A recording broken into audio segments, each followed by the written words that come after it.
Hello, everybody, and welcome back to another episode of the Renegade Pop Culture Podcast. So, I am recording a separate intro for this one because something happened with OBS when I was talking to my friends Rob Duenas and James Bacon, and it did not record the first opening segment. So, I'm just going to introduce the guests. One of them is James Bacon, who is a longtime friend who worked at GameFan Magazine, the 2010 version of it. So that was like maybe version 3 of the magazine. And also Rob Duenas, who also worked at GameFan in the 2010 version and has gone on to a career in video games, working on Spyro Reignited and also working on Crash Bandicoot 4. So he's a character designer and art director, a great artist in my opinion. Worked as art director at GameFan as well. So he has had a long career in video game related fields and is just a joy to speak with actually about all this stuff. So you're gonna hear an unplugged sort of conversation here where everybody's just kind of giving out their own opinions and things like that. And hopefully we did a good job with it, and hopefully it's an entertaining conversation for you. I know that not a lot of people know about GameFan, so this will probably be hopefully interesting for those of you who do not know about the magazine, or maybe were too young and missed out on it. It was a lot of fun, actually. The original version, as well as the version 2.0, as I call it, with when they had the editorial changeover, and version 3.0 with James and Rob and everybody. And of course, Dave Halverson was there for most of them, most of the relaunches. He was the editor-in-chief, so that's interesting as well. All right, guys, I will let you get to the episode. But yeah, so we're kind of joining it in progress, and I'm sorry about that, but it is what it is. So anyway, guys, we will see you next time, and enjoy the show. Peace out. Those were the good days. So much fun. So anyway, Rob, we wanted to talk to you a little bit about your experience on Crash 4, because I know that you did some art direction and character design on that game. And also, for the both of you, wanted to talk about your days at GameFan, which is a magazine that, of course, you guys know that I love very much and is close to my heart. So, Keona, I'm so sorry. That topic is off limits. oh my God.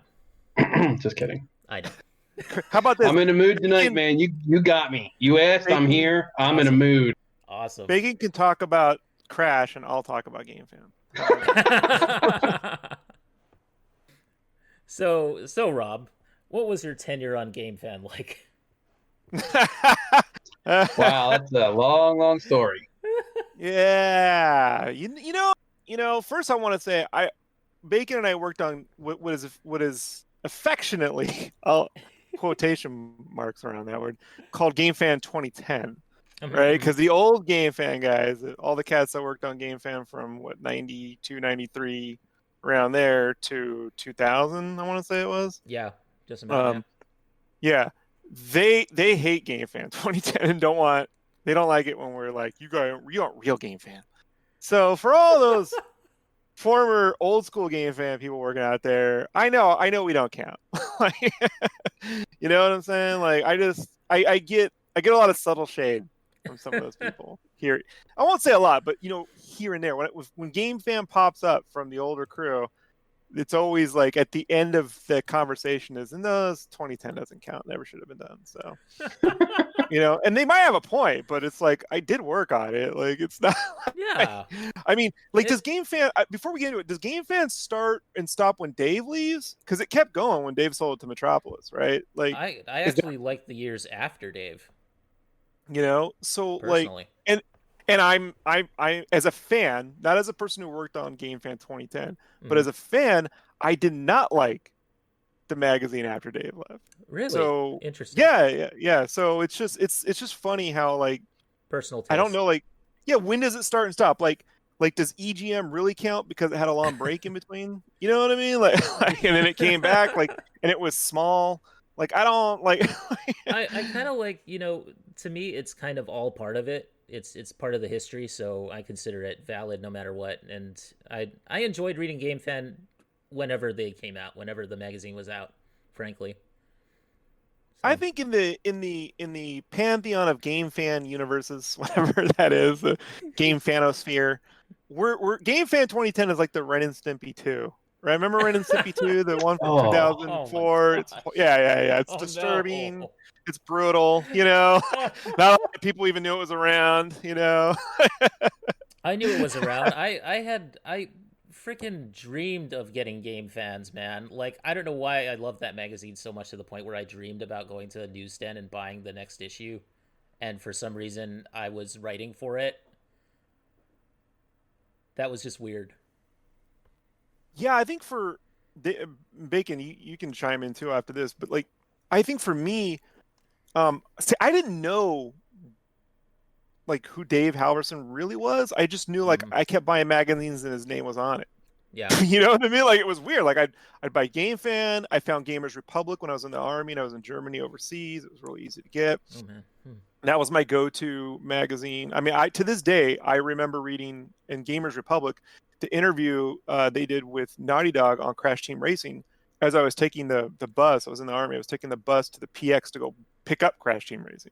Oh man. And I just remember like this Dave guy seems to know, and I'm just so excited about the tech behind Crash Team Racing, how they solved the PlayStation wobble, that wobble effect that was in Yeah. the Yeah. yeah. The game doesn't have that. It's they solved it in code. It's the Z buffer or whatever it is. The Yeah. PlayStation doesn't have a Z buffer, but they solved that in software on that game, and so like I was all getting hyped up, and my army friends were like, "You fucking nerd, man!" Like can we curse? It's a Yeah. family. Of course. All right. So I just want to give you a lot of beeping to do, No. but yeah, and so and then after a while, I didn't Gamers Republic just disappeared. I didn't really Yeah. know it went out of business, right? I didn't know, and then Play Magazine started showing up in Mhm. my sphere around Psychonauts. Yeah, like so when I started really noticing around the Xbox launch with remember Brute Force, Brutal Brute Force. Force. Yeah. Yeah, Yes. yeah, Brute Force, and they had like that Brute Force I want cover that and all game that. back. I want it to come back, man. Brute Force was so goofy. I loved it. So I was buying Play because there was artwork in there, and they were covering again like these mascot games and not the typical like coverage that would be and there would be anime and import reviews and stuff that just wasn't in there. And then I was like, hey, there's that Dave Halverson guy again. Like there he is. And I easily, as I'm fairly internet savvy, I like to say I have pretty good Google foo. I've been on the internet since CompuServe days, Yeah. but Yep. I'm also super nice. I don't look up the people I love to like. I don't go, hey, I should go find out who this person is. I just don't. So like, I never typed in who is Dave Halverson. Mhm. What is it? I didn't know any of this drama. I didn't know any of it. I just remember looking at the editor's column, seeing Dave, seeing Heather, Brady, uh, Eric Patterson, Molly, Yeah. Yeah. and just thinking like these people are freaking awesome. I wonder what it'd be like to work with them. And then you cut to 2007. I'm at this convention in LA at Wizard World, and this guy, Daniel Campisi, his name is Daniel Campisi. He was working at Play. I didn't know this. Yeah. Was looking at my art, and he goes, "Hey, would you be open to doing some work for Play Magazine?" And I was just like, yeah, I love Play Magazine. He's like, really? I'm like, oh yeah, man, Dave Halverson, right? Like Game Fan, Gamers Republic, and that's all I could string, together. Like that's Yeah. how I knew the string. But he goes, all right, man, here's my, and so he gave me the contact. I reached out. Dave calls me. Dave wanted to do a line of graphic novels based on video games that would become the next game in that series of games. So the first one he had was a deal with Backbone Entertainment to do a graphic novel based on Death Jr., which was a PSP series. Oh, yeah. Oh my God, I haven't thought of that in years. Jeez, yeah. Yeah, Death Jr. And so I went up to Thousand Oaks, Mhm. to the offices, met him, and agreed to do this. And it was like a full-time gig. He gave me an advance, and I was working on this graphic novel. But like with all things Dave Halverson, he didn't write anything. Like I was working from like design. I'm doing designs, and my advance is running out, and I'm like, hey man, like I left a $55,000 a year job doing T-shirts to do this because I was like, Oh my who's God. paying Rob? Who's paying Rob to launch a graphic novel based on video games? Like, it was like that break into like the real break. I was like, I could really build something here. But I was so naive. So like,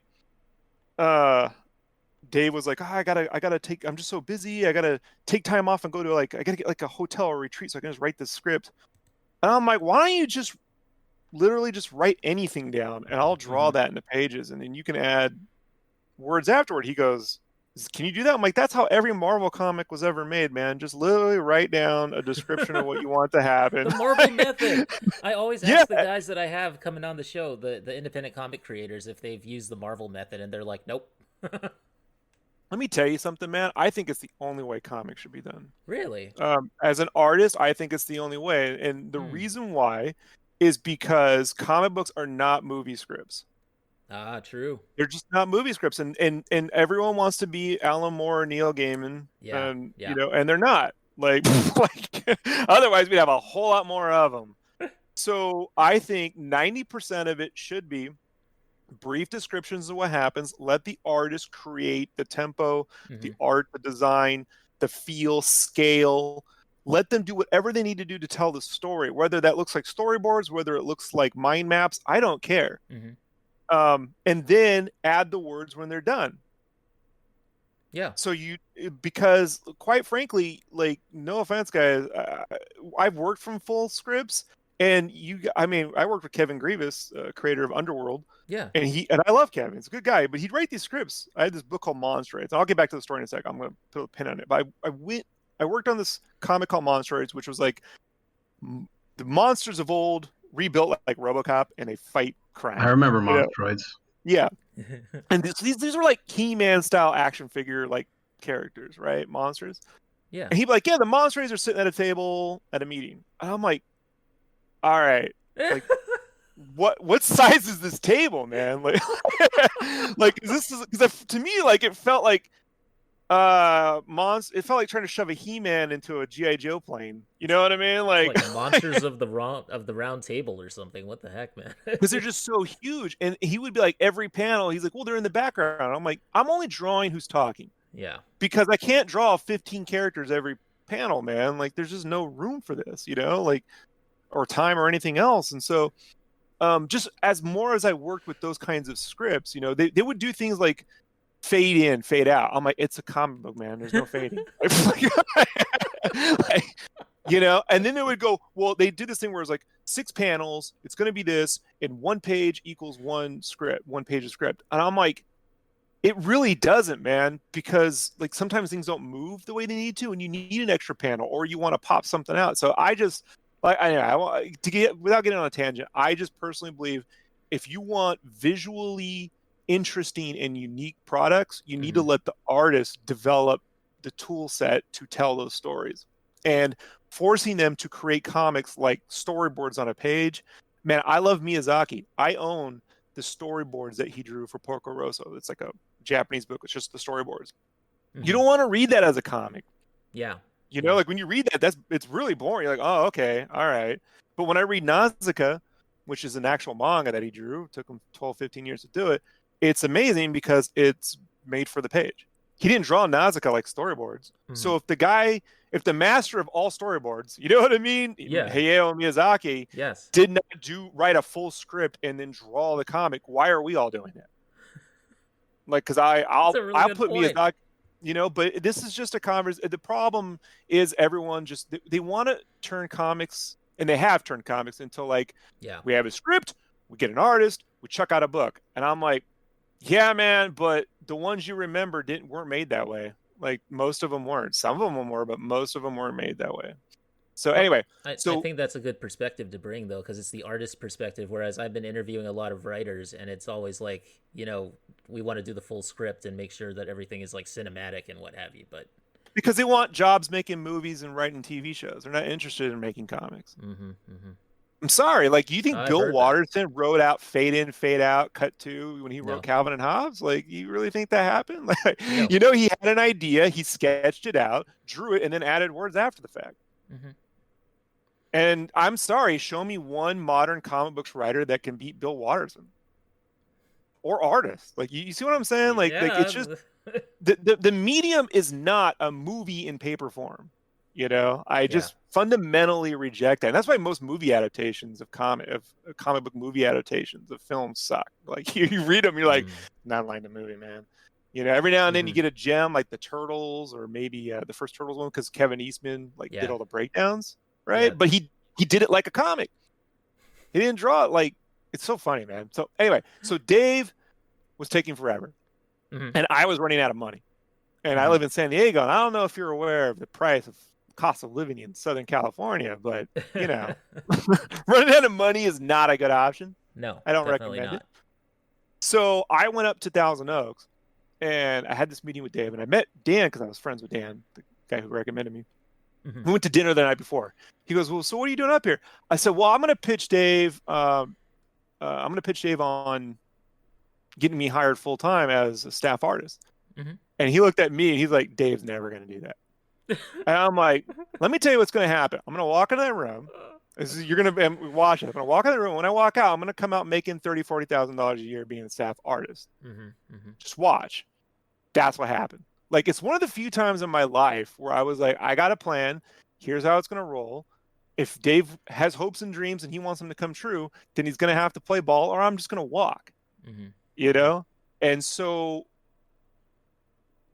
the meeting went really nice. I mean, Dave is never, I don't know, like Dave gets so much flack, dude. But when you hang out with Dave, you're like, that was fun. Cool guy.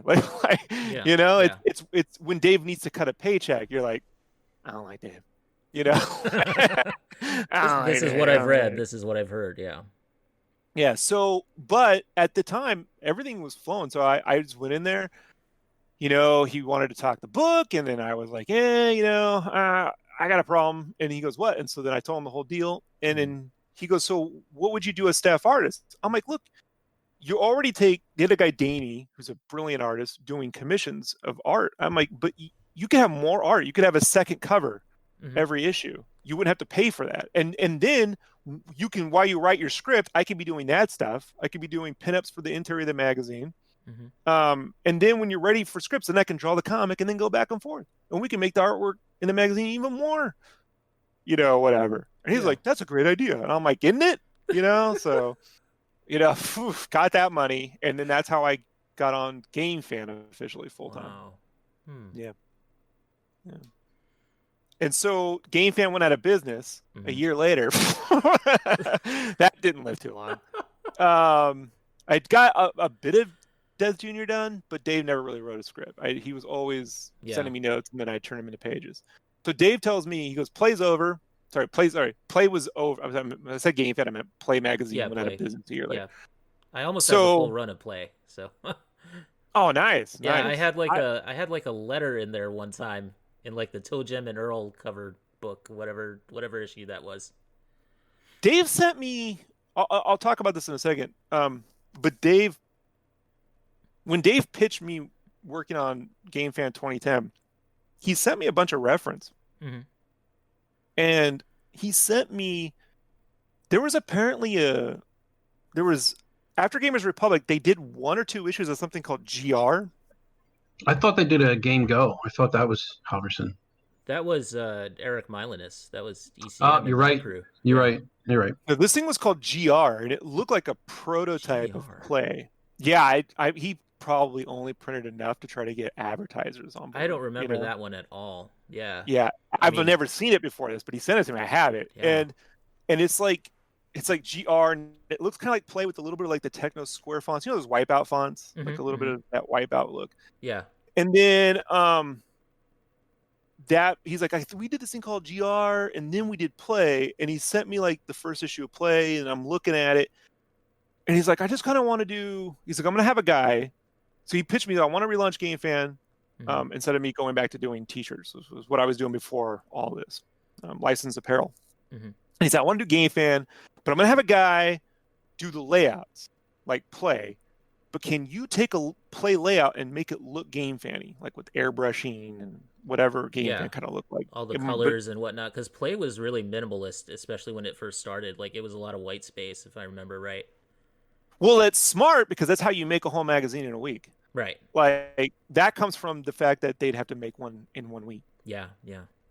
And so they found a tasteful, artistic way to do that. Mm-hmm. And I thought that, okay, I'll have a guy that does this, and then I can do that airbrushing thing pretty quickly if it's already figured out. Probably maybe 2 hours, a page, and so, I could do that.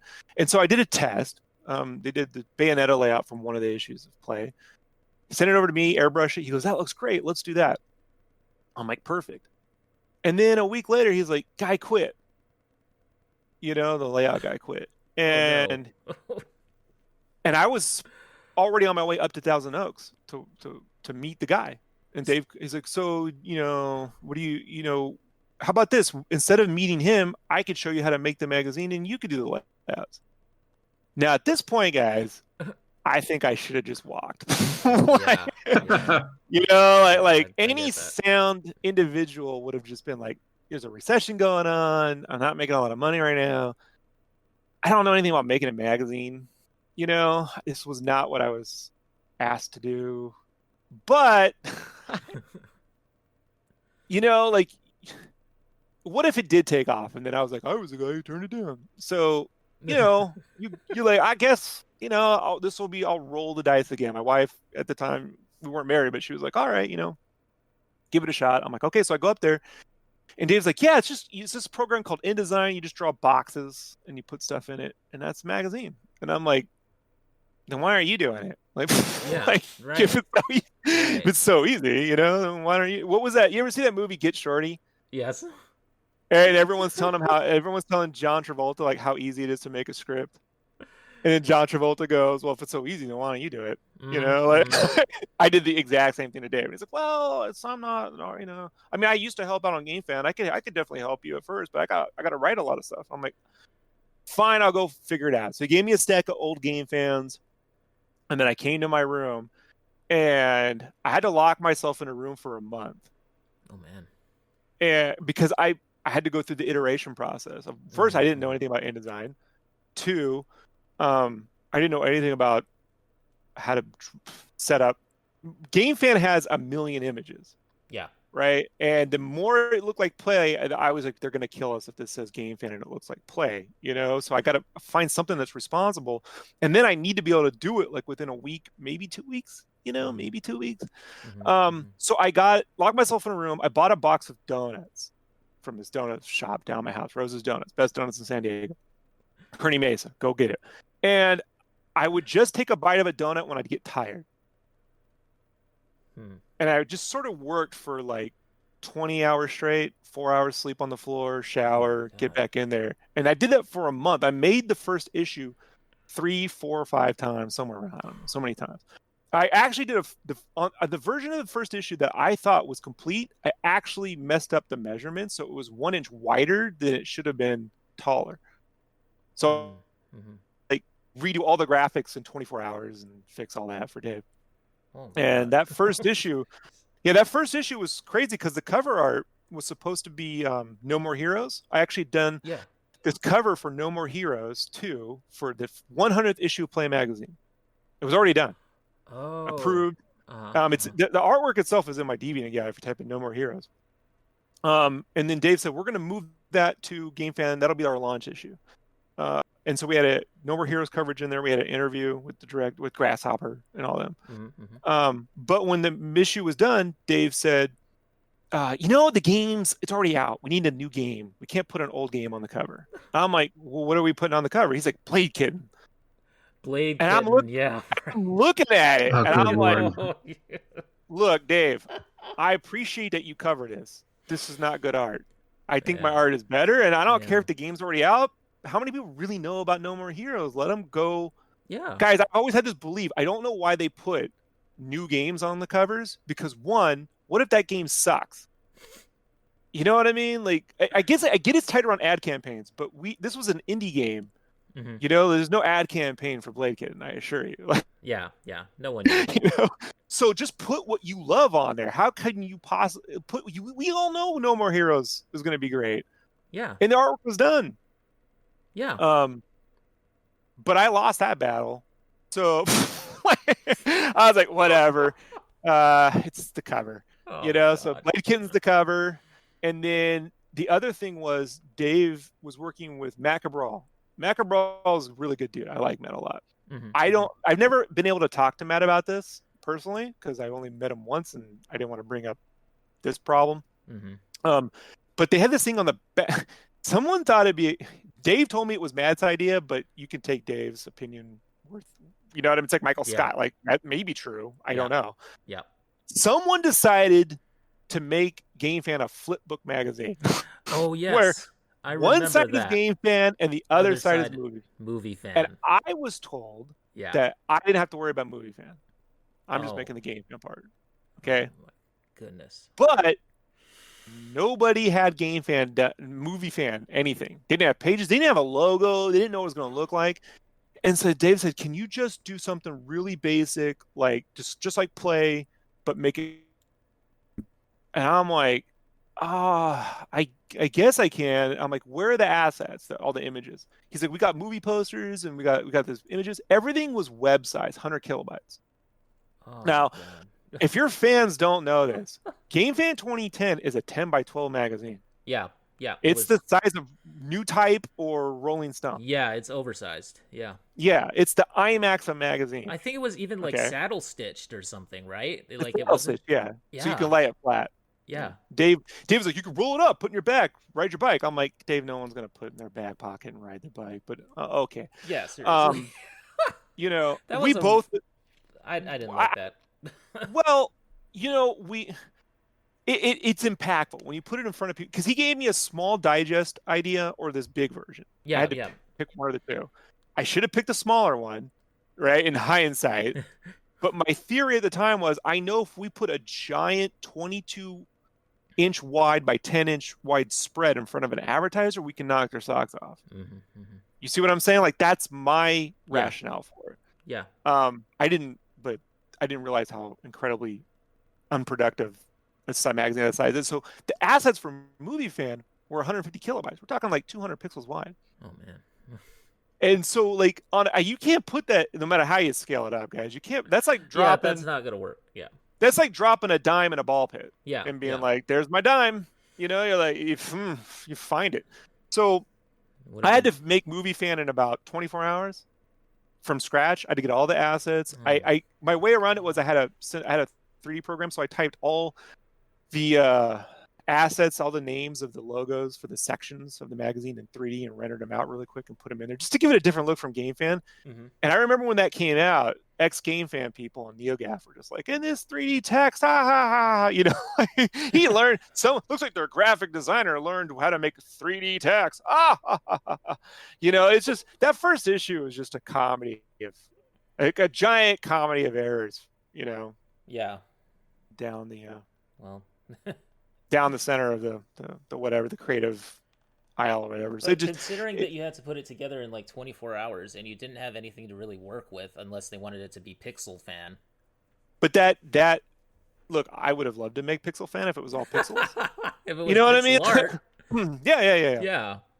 My initial pitch for GameFan was today was just do it with retro. Yeah. You know, but there's no money in retro, guys. Like, you can't, you know, especially in 2010. It wasn't every magazine. Look, let me tell you how the I don't know if you guys are aware of this. You probably know this, but maybe your fans don't. Magazines only make their money one way: advertising. Yep. That's it. The subscriptions are just like all subscriptions are. Because I remember people were like, "My Play subscription was canceled. I paid $17 for a whole year." It costs a lot more than $17 to produce 12 issues for one person of Play magazine. Oh yeah. Those subscriber numbers are like your Facebook likes, okay, or your Facebook followers. It's just to get an inflated number up that you can put in front of an advertiser to say we have 15 million subscribers that we can put your ads in front of. That's all that was. So that's why subscriptions were dirt cheap, because they were using those numbers of subscribers to get ad dollars. Mm-hmm. There were no ad dollars for retro games.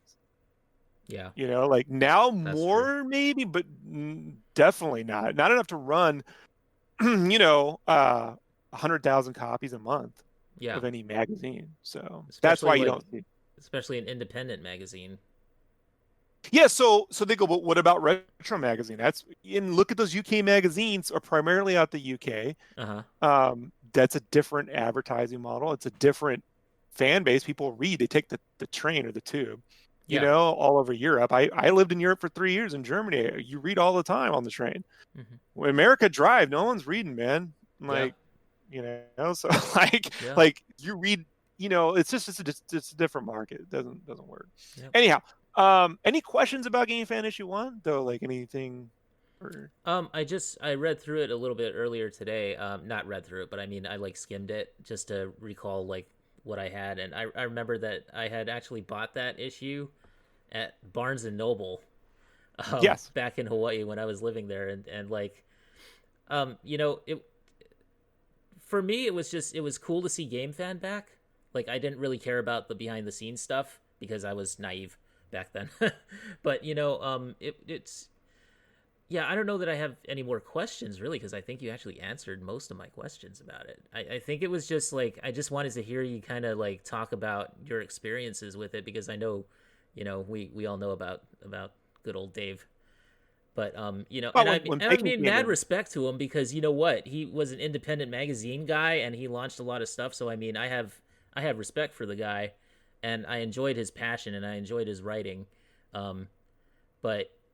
at the same time, it's just like, if you're going to do that to your people, like when it comes to cutting the checks and actually paying your contributors, when you're doing a money-making enterprise, it's like, why would you treat people that way? I just don't understand it. So I just kind of wanted like a perspective about it. And like, Jim, I want to hear your perspective as well, because, I know you probably have a lot to say on about why this. people would scam people out of money. Well, I mean, okay, look. Why would people scam people? All told, not everything I have to say about Dave is good, and I think that's probably true of everyone. But I have a lot of respect for him, and I owe him quite a bit, because he was really the one that got me. He gave me that first opportunity. And I could tell you the whole story from beginning to end, but first of all, Rob's is far more entertaining than my own. Second of all, there are some things I don't necessarily want to bring up, as it may. Of course. I just don't want to. There are other people involved, and I would prefer to not, use their names or whatever. So I mean, this is not like a VH1 behind the music kind of thing, Right. I want it to just be like, we're just talking, we're just friends talking. Bacon had a coke habit though, and what he's not telling you, right? Not true. No, Coca-Cola. What do you guys think? Oh, yeah. Okay, Coca-Cola habit. Yes. Big difference. The Cola Wars 2. Yeah, he got his hand stuck in a vending machine one day, and that's how he got hired. Dave was, couldn't get his Crystal Pepsi. Crystal Pepsi, wow. This is a deep cut. Oh, yeah. But Dave brought so Bacon. So that's GameFan issue 1. But James, I call him Bacon. Sorry guys, it's just call me Bacon. That's my name. So Bacon comes in at issue, was it 5? 4, 5. It was, I think the disc guy won with the disc guy cover. Was that the first one that I did, or was that the second one? You did one before that, I think. Okay, well then I don't really recall. I have them around here somewhere. I have to go look. I got them all right here, guys. So, because I always keep a record of my failures. So, I have them. I just don't have them available currently at where I currently sit. That's fine. So, so Bacon came on issue 6, not 5. Yeah, you're right. Yeah. And that's because people were coming and going every issue because there was no money. And I think you were brought on as, what was it, managing editor? Yeah, I was brought on as managing editor. Do you remember Jason Finelli? Yeah. Okay, so Jay came on. I don't know what he came on as. Jay and I had been friends because he actually staffed my local GameStop. And he had gotten a new job and moved on, and he was about to get married and saving for a house, so he got a job upgrade. But he came back part-time to work at that GameStop, and I showed up like the one day he was there, and he was like, "Hey, I'm writing for GameFan." I was like, "Hey, I'd love to write for GameFan. Can you, put a good word in for me with Dave?" And then, a little bit further down the line, Dave brought me on as managing editor, which is that's another story. But yes, I was managing editor. Let's just talk a little quick about that. So, design-wise, the magazine, the first issue was not very game fanny. The second issue, I got a little bit better, but I focused on just being consistent. Like, how long would it take me to be able to make this from scratch? The third issue, I was able to scrap Movie Fan entirely.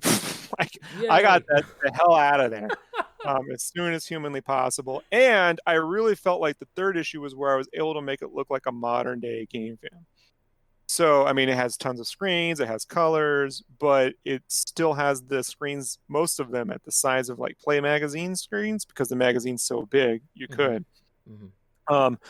The fourth issue, I just kept pushing the design. The fifth issue, the cover was not supposed to be Little Big Planet 2. It's fucking horrible. It was supposed to be Donkey Kong Country Returns with me drawing it.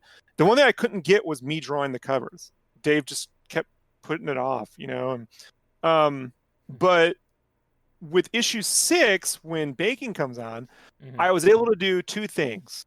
One, I said I want to draw the cover, so we did a thing to 3DS when the 3DS launched. I drew the cover, and then Dave wanted to do another cover for Blood Rain, the Blood Rain game that was the anime looking one, and I did that cover as well. I actually really like the Blood Rain cover. Thanks. Yeah, I drew both and colored both of those covers. And I mean, the 3DS cover is actually, it's insane the amount of detail that you had to put in that. So, yeah, man, kudos to you. If I recall correctly, the Disgaea cover that you drew, that was the first cover that you had drawn that you put on the cover, because he had turned over most of the operations to me. I think you and I just had a conversation. You're like, "Yeah, I'm going to draw this cover," and I was like, "Yeah, okay, draw the cover," and we just kind of steamrolled him. We did, except that I couldn't actually use my cover art. The Disgaea cover that's on issue 6 was because I quit. Oh, you know what? I remember this. Yep, I remember. If you want to see the unused Disgaea cover art for issue 7, there are work in progresses I have of it on my DeviantArt. So I believe I've seen them. I've seen them. You can see the work in progress of that stuff there. But I quit on issue 7 right before it got done. But I told Dave, I'm going to finish the magazine. I'll complete it for you. But I'm not drawing the cover. He's like, "Why are you drawing the cover?" He wanted me to draw it because he saw what I was producing and he loved it. Yeah. And I was like, "I'm not drawing the cover because you want me to." Yeah. Like, that's why. And because I haven't been paid. You show up with the amount of money you owe me for this, plus all the back money. I'll say numbers because I don't care. I love Dave to an extent, but like, the dude promised me that at some point by issue 2 or 3, I'd be making $5,000 a month. And I didn't make $5,000 a year. Oh my God. All right. Like, I never worked so hard for so little money my entire life. I'm in the same boat, man. I got paid for as long as I was on the project. I got paid once for $1,500, and that was it. And then, like, months after that, I would be like, "Look, I'm not working. You have to at least pay my phone bill." So I would like forward my phone bill to Julie, and she would pay it. But like that was it. That was all I was getting, and they only paid my phone bill like twice. So it was like, and that's, my phone bill was through the floor. Like, who cares? It's a phone bill. But I needed to get something for my work, Yeah. So with issue 6, and we'll let you react to all this. No. But it's good. Keep going. But with issue 6, the other thing I wanted a retro. I've been wanting retro in GameFan. My GameFan has a history, Dave. I've been saying this since the beginning. GameFan has a history that goes back to 1992. Why we don't honor that history in the magazine? One, to teach all the people how long it's been around. 2, to honor the fans who stuck around. It should be there somewhere. So I created a section in the magazine called GameFan Retro. If you ever have issue 6, it's on page 64, and I did that intentionally as a nod to Nintendo 64, by the way. Oh, nice. So, and I recreated the GameFan logo in 3D, and I made the section look like the cover opening. I made it look like the covers to old GameFan. so you can see Oh, like a okay. Hold on. I'm looking it up right now because I'm on Magster, so I'm like taking a look at it. Let me see here. Oh. Oh yeah. Yeah. I see that. yeah.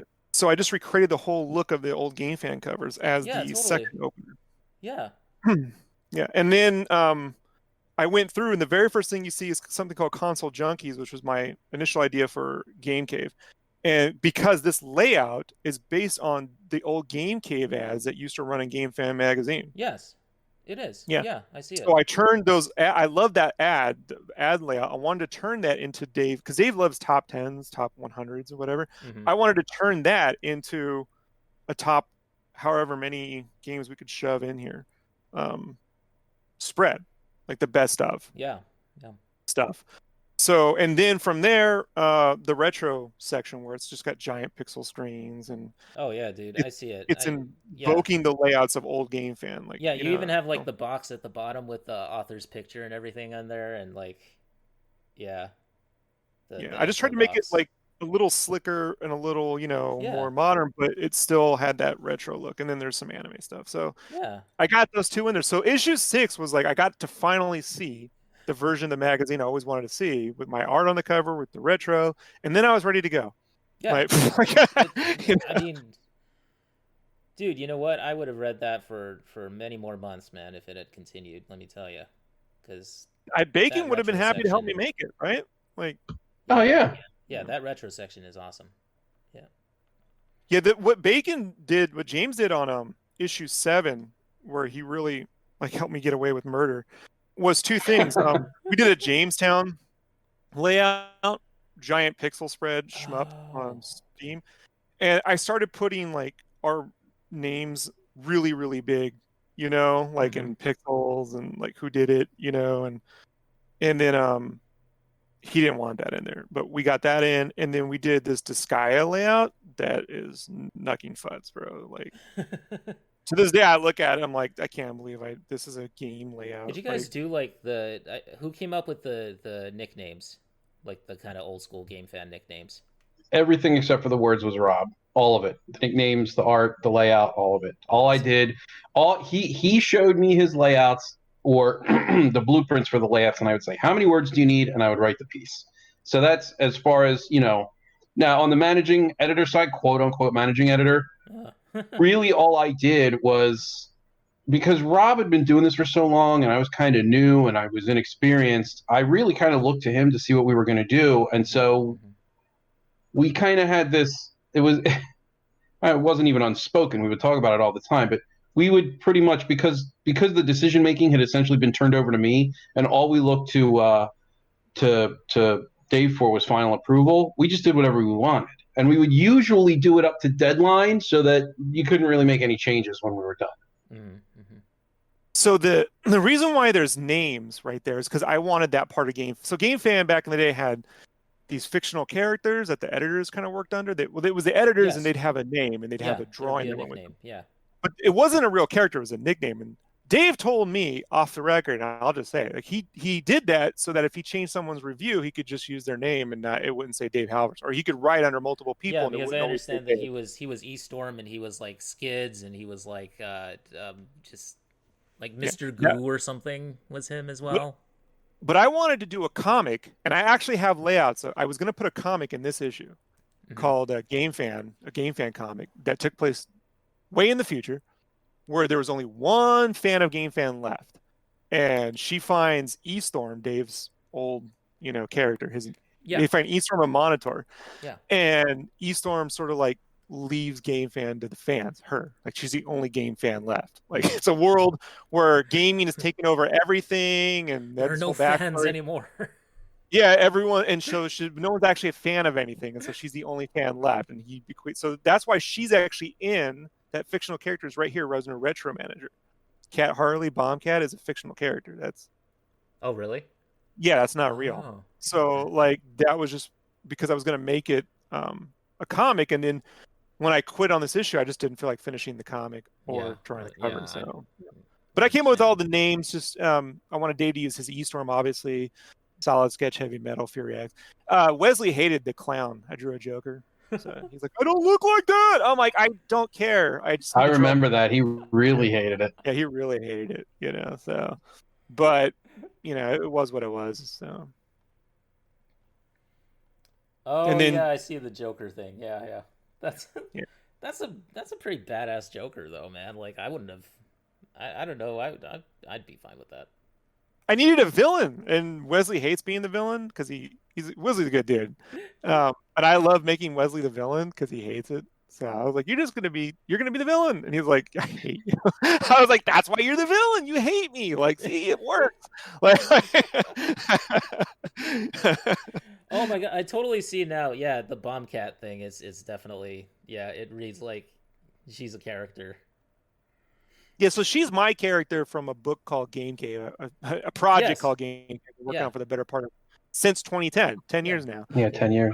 Yeah. That's where all this starts, man. It starts here. Yep. Yeah, right? It's weird as hell, guys. And then Monitor, I got Monitor back in there. So yeah. So that was the whole thing. I'll tell you what, this issue, Dave hated me. Bacon, this was the one too where he hated that we never showed this to him, was his Rayman Origins review. He did. It's on page 51 in issue 7. So he gave me this review that was like all these different sections of playing the game. It was really weirdly structured. So I was like, why don't we make the review choose your own adventure? I'll put all this stuff up. I'll make it look like concept art, and then I'll draw these arrows, and you can just sort of find your way around the game. Like if you pour through the magazine. And super unique, man. Never seen anything like it. Mm-hmm. Dave was like, you butchered my review. I didn't butcher. It's all right there. Like, I didn't see it this. I'm like, well, I don't care if you didn't see it this way. Like, that's the one I made. Like, so like I just felt like game magazines are super, like, here's how it works, right? You got these guys that say, I love enthusiast, fun driven looking game magazines. And then everyone else says, I want it to look like Edge or Next Generation. Yeah. Or it just look like Edge, or to a lesser, to another extent, Play. But I'm like, because your fucking internet does that. Like when you're on the internet reading web pages, it looks like Edge or white background, black text. That's the web. Like you get that everywhere. Now you don't even get that. Now you just listen to YouTube channels or podcasts to get your information. Yeah. But at the time, like, people just scroll on websites. Why would we make our magazine look like a website? Like you're talking about, like, doesn't make any sense. We should make something that can't be done on the web. Just, it won't be done. It needs to be something that can only be done in print. Yeah. Exactly. Like, and but bro, like, there's X Game fan staff. There's, everyone, like, the minute you make something artistic, people will they're going to have an opinion. When you make something generic, people generally go, it's fine. Yeah. But the minute you make something artistic, people go, I hate that, or I love it. Yeah. So I was like, well, I'd rather get the I loves than I hates. And I hate that you made this thing look fun. I would love to hear them say that on stage. Let's go on stage in front of a group of people. Tell me you hate that it looks fun. Like, I'm willing to put the magazine up and show me why visually this should not exist. Well, because you're just going to sound like a jerk. Let me tell you what I love is I love that Guardian Heroes layout that you did, man. Let me see which one, because I got some help on the retro Guardian Heroes like HD remix thing, because that's cool. That looks really good. Was it issue 7? Yeah. It was like page 72 and 73. 72, yeah. Give me the page numbers. 72. You sure it's issue 7? Yeah. Oh, I'm looking at issue 7. You sure you're not looking at issue 8? It's issue 7. That's what it says on it. It's the what's the cover? It's the Disgaea cover. And that's Rayman. Issue 8. That's issue 8. Oh, Rayman. No, you're right. I'm trying to here it is. Oh, okay, yeah, Guardian here. Sorry. On the physical issue, it's 67, 68, 69. Oh, you're on the okay. Discord. Yeah. I'm looking at it. The 2-page spread of Guardian Heroes on Magster. So yeah, that was super fun. Finding that artwork was not easy. So I bet. Yeah, man. I had to get all like Bacon. You can like 99% of the assets. You'd say, like, oh yeah. Yeah, I'd have to get everything you see from concept art, the screens. I had to get all that on my own. Because one, if I left it to Dave to leave up to him and whoever was writing the review, it would all show up to me the week or days before the magazine had to be done. and I didn't have that time. 2, the magazine. So here's the thing. I forgot to say, it's a magazine. Magazines are normally done like this. You have something called InDesign. And in InDesign, it's a pagination page layout program. You draw these boxes, and then you click in the box, and you link that box to an image.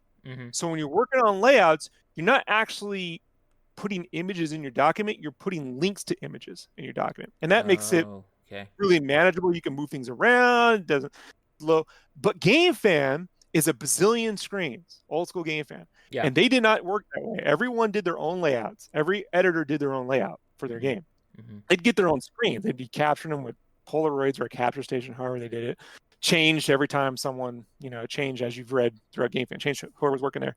To get all these screens, I had to basically get a combination of press kit assets, QuickTime movie trailers, and I would rip all the movie trailers into screens. Oh my God. Gameplay footage, I'd rip all those into screens.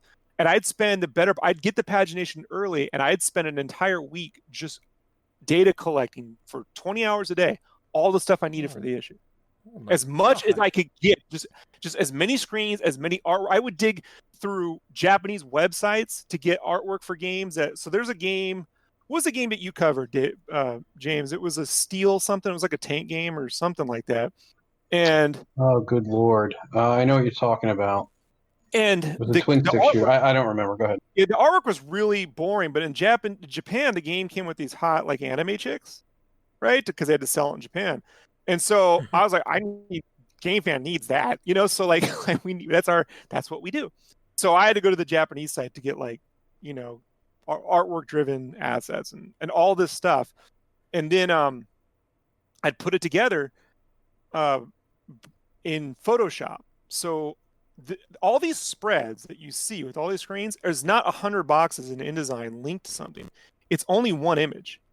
It's one PSD file, one TIFF or whatever you want, a PSD file in Photoshop. And so InDesign only has one image and the text. And so Dave could not change screens, which he hated. Back in the day, Dave would always change the screens. He got, I change the screens. I'm like, you can't change my screens because I have the PSDs. You don't have it. So when I'd send the InDesign file, he'd go off, and then he fought me tooth and nail because he couldn't change the screens. So around issue 4 or 5, he's like, I'm going to help you make the magazine so I can change the screens and do my screens from my own layouts. I'm like, you got it. So I drove up to Thousand Oaks. I'll never forget this. It was actually before issue 2 because he was playing Sin and Punishment. Sin and Punishment. And it was playing Sin and Punishment and Bayonetta, I think. Bayonetta, the new Bayonetta. Anyway, I go up there and I set them all up. I'm like, here's what you do. Here's how you do it, And I walked him through. He's like, all right. And then I walked away and I played Sin and Punishment. And I just watched him over there and I just watched him start to grab his hair. And then, after an hour of just like fist, how do you, I can't. And then he goes, you know what? You're right. I can't do this. And I'm like, can I get that on camera? Can I get that on camera, Dave? Like, can I just get you to say you can't do something? So I can prove that it's possible that you can admit that you can't do this, because you can't. Oh, man. You can't do it. So, but that's the only way, because every one of these screens has to. You ever read a game magazine and the screens are dark? Yes. They're super dark. It's because everything's designed for web. Nothing, even the print assets aren't designed properly. You have to adjust everything and crank up brightness and saturation levels so that they pop on the page. And by the way, game magazine companies don't ever want you touching their screens because they're like, that won't be representative of how it is in the game. I'm like, none of your advertisements is representative of how it ends up in a game. Exactly. Like you throw bull shots out left and right, but I need to sell a magazine. So you're telling me, and I had said this to a Nintendo rep or I don't know, some rep. I said this, so you're telling me that you'll put out a trailer with a bunch of gunky shots or made up photoshopped bull shots, right? Of a game that don't look like that. But I have to put the real ones in my magazine so it sucks. No, it's not worked out. I gotta make a magazine. You know what I mean? And I gotta make a magazine that looks cool. That's the only way I can make sure I have a chance for it to sell. Yeah. So, I what I would do is I would have a version with nothing changed, and I would send them those images, and I would print the one I do. Yeah. So they would cut the checks for the ads and stuff. Guys, this all happened like in a 12-month period. That's insane, man. I don't even know. Like, I was gonna ask you like how it was working with like PR companies and PR firms and stuff for the gaming companies, but it's just like, man, well, we didn't my work mind with is blown, dude. Because there wasn't a lot of ads to be made, and Julie was getting. What I would do is I would go to E3, and Dave didn't want to go, so I would take his badge and go in his place. And he'd go, "You talk to those people," and Julie would go with me to do her ad tear-outs, and so then I would walk around with Julie, and that's where I'd have some of these conversations.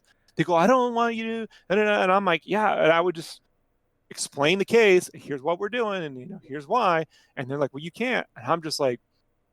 I was just hands up, like, what am I supposed to do, man? Like, I'm just trying to make something that's like, I just because F this, man. I'm gonna do what I'm gonna do. So I had to learn the hard way. Just agree to everything, and then do whatever you're gonna do, man. Because chances are they'll never look at the final product. That's they just look at these things. They just look at these things called tears, where you take their sections that have the ads in it, whatever review it's around. You have those printed separately, like at your printer, or from the actual magazine. They're called tears because you would tear them out the magazine, but they would always print them separate because the magazine would print in 2 different places, and they would send the tears over so they could see. And I would just make sure the tears had the old shit, and then the magazine would have the cool stuff. And I'm like, they're never going to see the magazine. I mean, our fans aren't seeing the magazine. How is it possible the PR people are looking at it too? And I would go Bacon. I go, "Hey, Bacon." I call him up. Remember, I used to call you all the time. Oh, yeah. Go, "Have you seen the issue? Have you ever got your copy?" You're like, "I've never got my copy." We wouldn't even see the issues until they didn't eventually show up, right? But for me, at least. But that's also because I was going up there and I'd grab a stack. That's how I got so many. I got a ton of them. So yeah, it was wild, man. And this doesn't even get into. We had to make a website. You know what I mean? That's a nightmare. We had, it is a nightmare. I can tell you. Brandon Justice came on board to do that, and unfortunately, he was used to working with people who were spending money, and that was not the case. And it was just one nightmare. It was like getting on the Titanic, knowing it will probably sink, and then saying, "But we could stop it." Yeah. You can't. Well, I mean, it's sort of the same thing that I've seen in like even on the Next Level forums and stuff, and people like talking about all the old game fan stories that go around. It seems like it was always the same with Dave. It just like nothing changed. Yeah, everything they ever said, was pretty much spot on.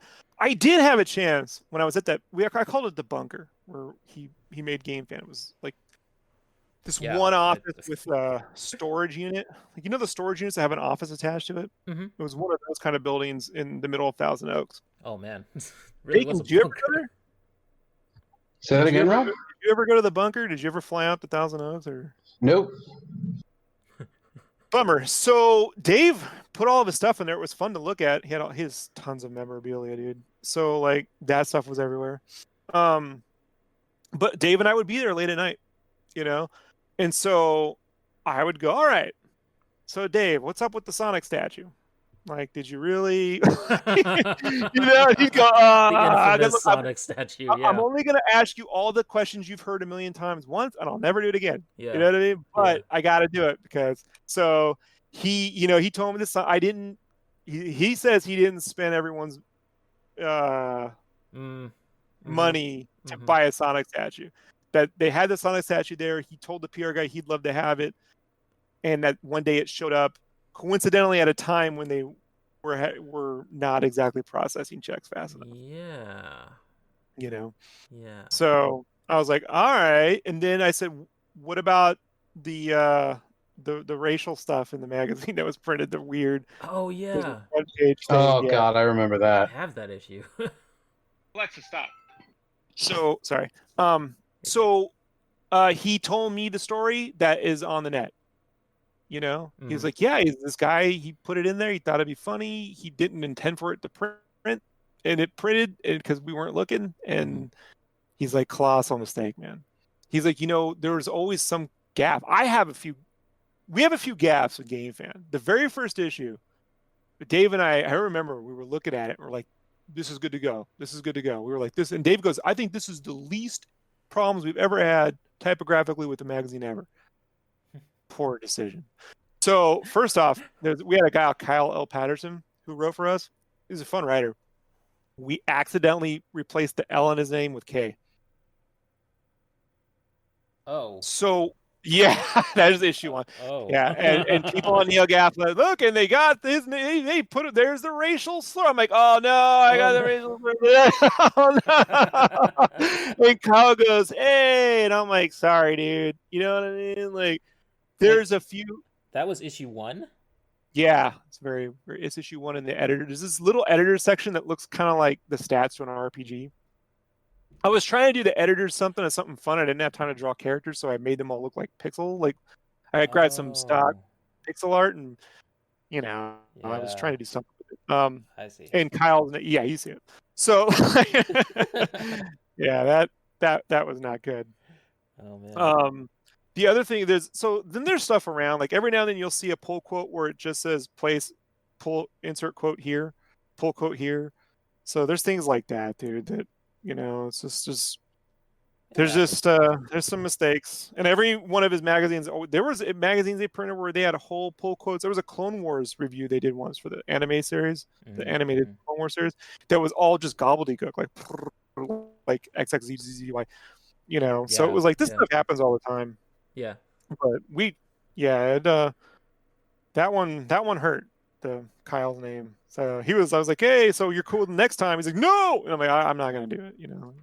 Make certain, I double check Kyle's name every time.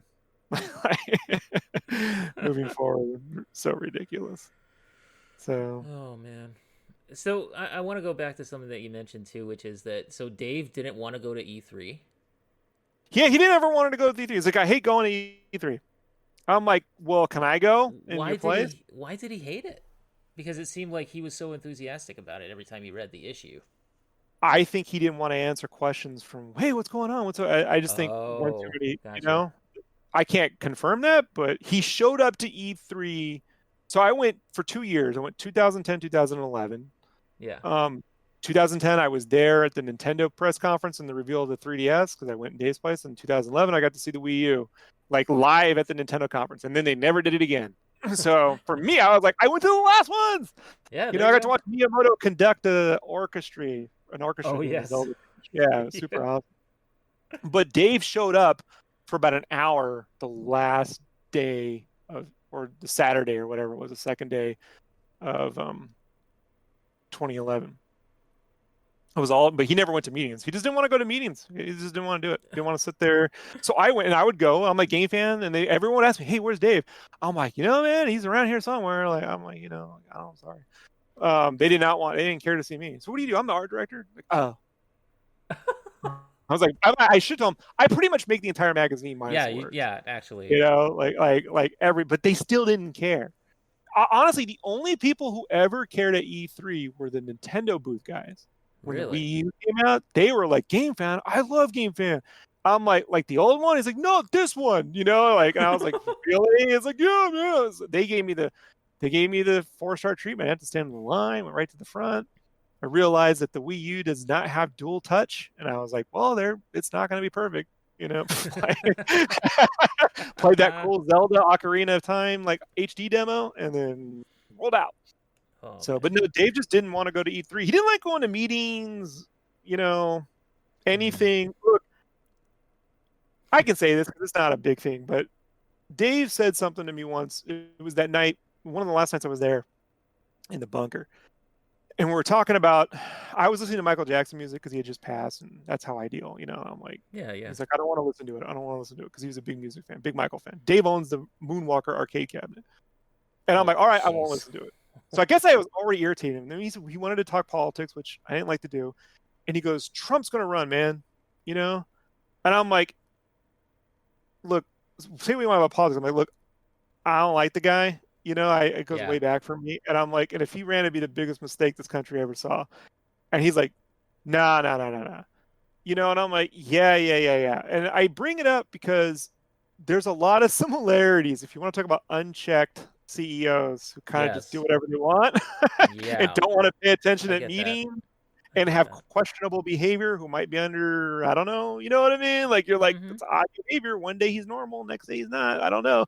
Like, I was like, seems like when I look at what we deal with in this country, I'm like, this feels like working at GameFan every day to me. Like, really? Oh my god!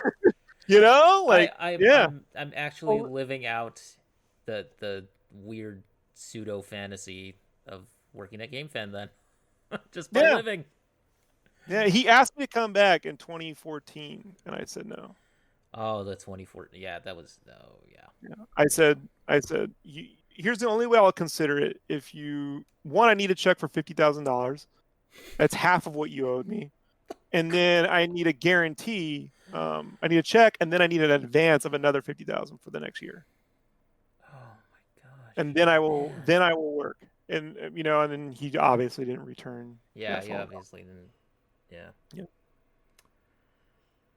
Well, I remember when I wrote that letter into the stupid fan letter that I wrote into Play Magazine, and he said, and I told him that one day I'd like to write for a video game magazine or something for Play or something, and he said hit me up when you're ready, and I'm like, now looking back on that, I'm like, geez, I'm glad I was never ready.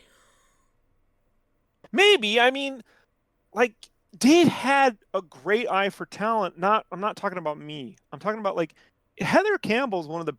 Look how a fucking talent Heather is. Yeah, Heather Campbell. Like, Heather was amazing before everyone knew who Heather was. I mean, all the writers and the artists, the like, you guys, I mean, obviously he had a good eye for talent, but I mean, Molly went on to go help launch EGM, and she did a fantastic job with that, Like, I never once was like, you shouldn't be making EGM, Molly. You weren't there back in '91, Like, I didn't do that to her. She has I don't like, this is gonna sound like a beef, and it's not, but it is a personal, like, it's a letdown, because I don't like to make enemies out of, like, artists. I don't like artists fighting with artists. Yeah, because same. in an art department, artists are always, everyone hates us. They think we sit around and do nothing, and they're just jealous because there's no product.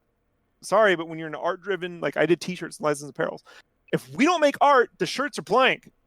Yeah. Like, it's pretty apparent what we do around here. What do you do? Like, and so, like, I worked in t-shirt companies, and every t-shirt company, everyone in the company shat on the artists. It just was constantly, we'd get no bonuses, we'd get nothing. They would just say, you guys just sit around all day. I'm like, you have a desk, you sit around. Bro, this goes on. That's so wrong, man. That's so wrong, because you know what? I mean, I've been to conventions and stuff. My favorite thing is to go to Artist Alley and just look at all the art, man. It's like, I have no artistic talent, okay? I can't draw a stick figure. I am a writer, and that is all that I'll ever be. In terms of, like, in terms of art and stuff, I can't do anything. So, like, when I see do graphic design, like, she's really good, dude. And to have someone like Molly and other she's really mad at Dave for the money thing, and I don't blame anyone for that. But I got the shit end of that stick from her many times, dude. Over, like, dude shouldn't be making magazines, and I was like, thanks for that, appreciate it. I shouldn't, whatever, man. Like, it's just, I don't like to see artists fighting, because we should be, like, helping artists. But Dave he had Daney as on art in those magazines. He had Sanford Green in the magazine. Sanford, just won an Eisner. Like, the talent. Dave, he had Jeff Matsuda. He was personal friends with Jeff Matsuda. He had them in the magazine. Dude, like, and so to be like, I'm sitting there, like, I was literally at San Diego Con 2009 at Play Magazine, sitting next to Joe Mad and oh man, Sean Thomas, who just directed Cannon Busters. He drew Cannon. And I was like, and I got Jeff Matsuda looking at my Death Jr. stuff, because Jeff Matsuda did the concept art for Death Jr. And I'm like, I thought, like, well, one, I'm way out of my league. Two, like, I guess I'm finally at that point, like, this will be the thing I get to do, right? I get to, like, help with the magazine and do video game, like, stuff. And I thought, like, this is where I'm going to stay. This is where I'll be for 20 years. And it didn't last 20 months, And I think, like, that's the hurt, right? Is that it was lack of talent. It's just, Dave is just not a business person. Oh, I get that. And I mean, like, what you were saying, like all the artists that you've been mentioning, I miss that aesthetic in comics now. And then like just it feels like it's gone, and it feels like everything is homogenized, in my opinion. Like, Well, it can change overnight. The problem is that people who aren't artists are making the decisions. There are people who can use Photoshop, who can have an art opinion, who can make changes, who I have this theory, and the theory goes back to 1992 when Image Comics was formed and Marvel stock dropped $11 a share. That no comic company ever wanted artists to get credit the way they never wanted an artist to be synonymous with the character ever again. Yeah. And that's why after those guys left Image, name me one artist that you can say is synonymous with one character at any of the companies. The closest you could think of maybe is Jim Lee with Batman when he went back and took over DC. And he's the Image guy, right? Like he's an artist. But even now, you don't associate like McFarlane Spider-Man or Steve Ditko Spider-Man or John Byrne's X-Men. You don't have that. And it's not that talent isn't making it. It's that they don't put the artist names forward. Here's what you'll hear. Bendis, Mike Miller. Like you're going to hear writers' names. Yeah. And hey, look, good for them. But like, I mean, I read books. I don't know why. But even like with the writing though, I find it like there's a lot of times where I'm reading like modern comics and it's either too dull or it's like it's hard to follow, honestly. Like that's what I find you're not reading Invader Zim, so go read that. That's one of the best comics being produced today. I have all the volumes. Invader Zim's amazing, but that's true. No, you're right. And James absolutely loves the Big Trouble in Little China books that came out. Like, are you kidding me? Right? He's a big fan of those. The new one's okay. The one without particular writing staff. If I could do one, I would only come back to comics once ever, and it would be to do one of two things.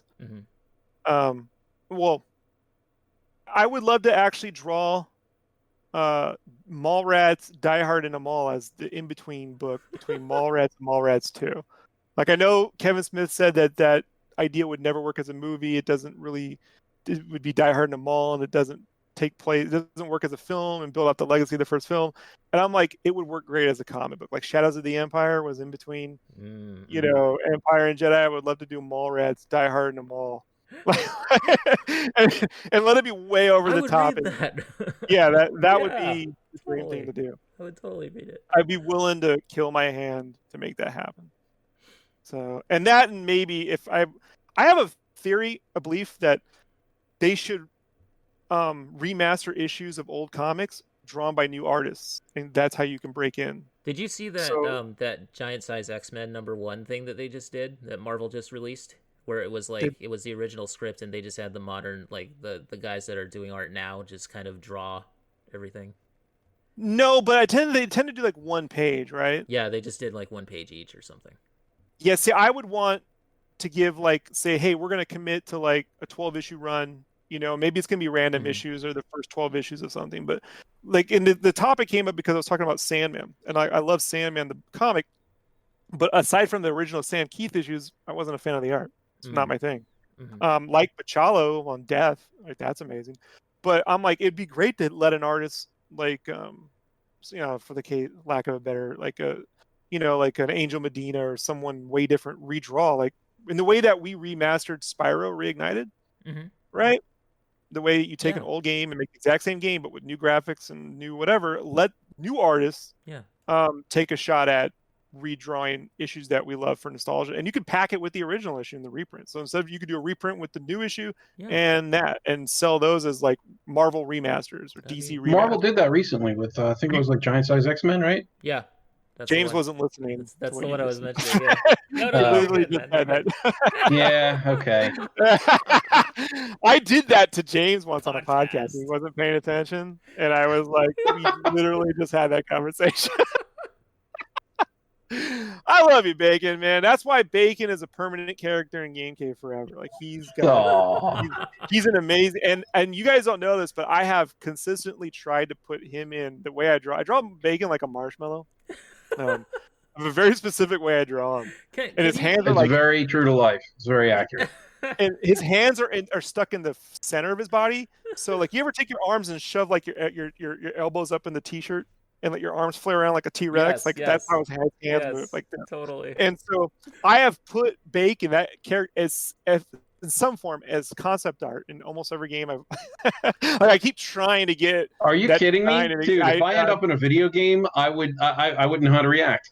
I'm consistently working on it. I can't show stuff because NDAs and stuff, but I 100% keep trying.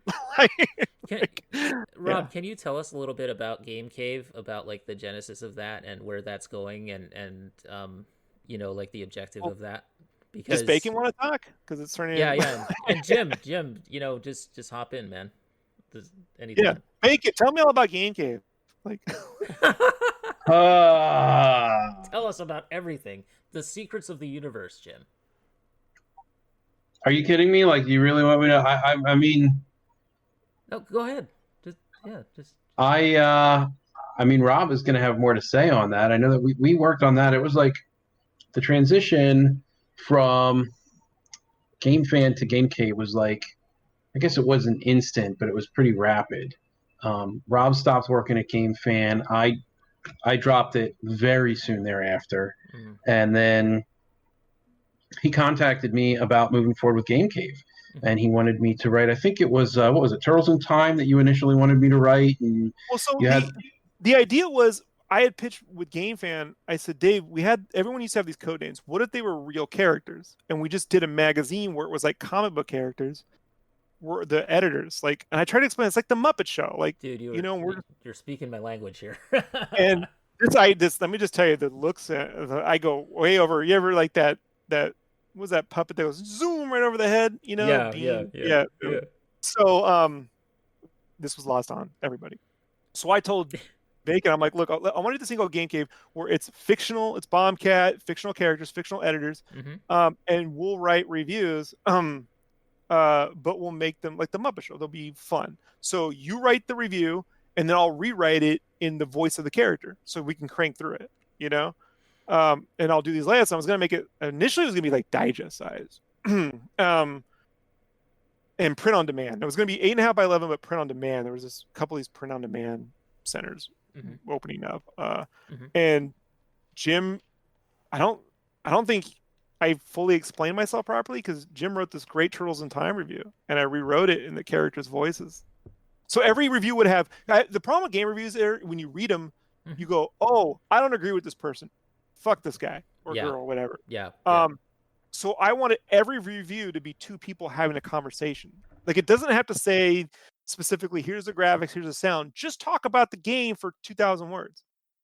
And these will be fictional characters going back and forth. So if James says, I love the graphics, I would also add in a character going, the graphics suck, or the graphics are great, however it would work. But I'd also rewrite whatever he wrote in the characters' voices, because to do both is a nightmare. Yeah. And then I sent it back to Dave, Dave. Sent it back to Bacon. James and Dave are very similar phonetically for me, right? In my defense. I sent it back to Bacon. And I remember I was sitting in my car outside of Einstein's Bagel, and Bacon was like, "You changed my words," you know. And I was like, I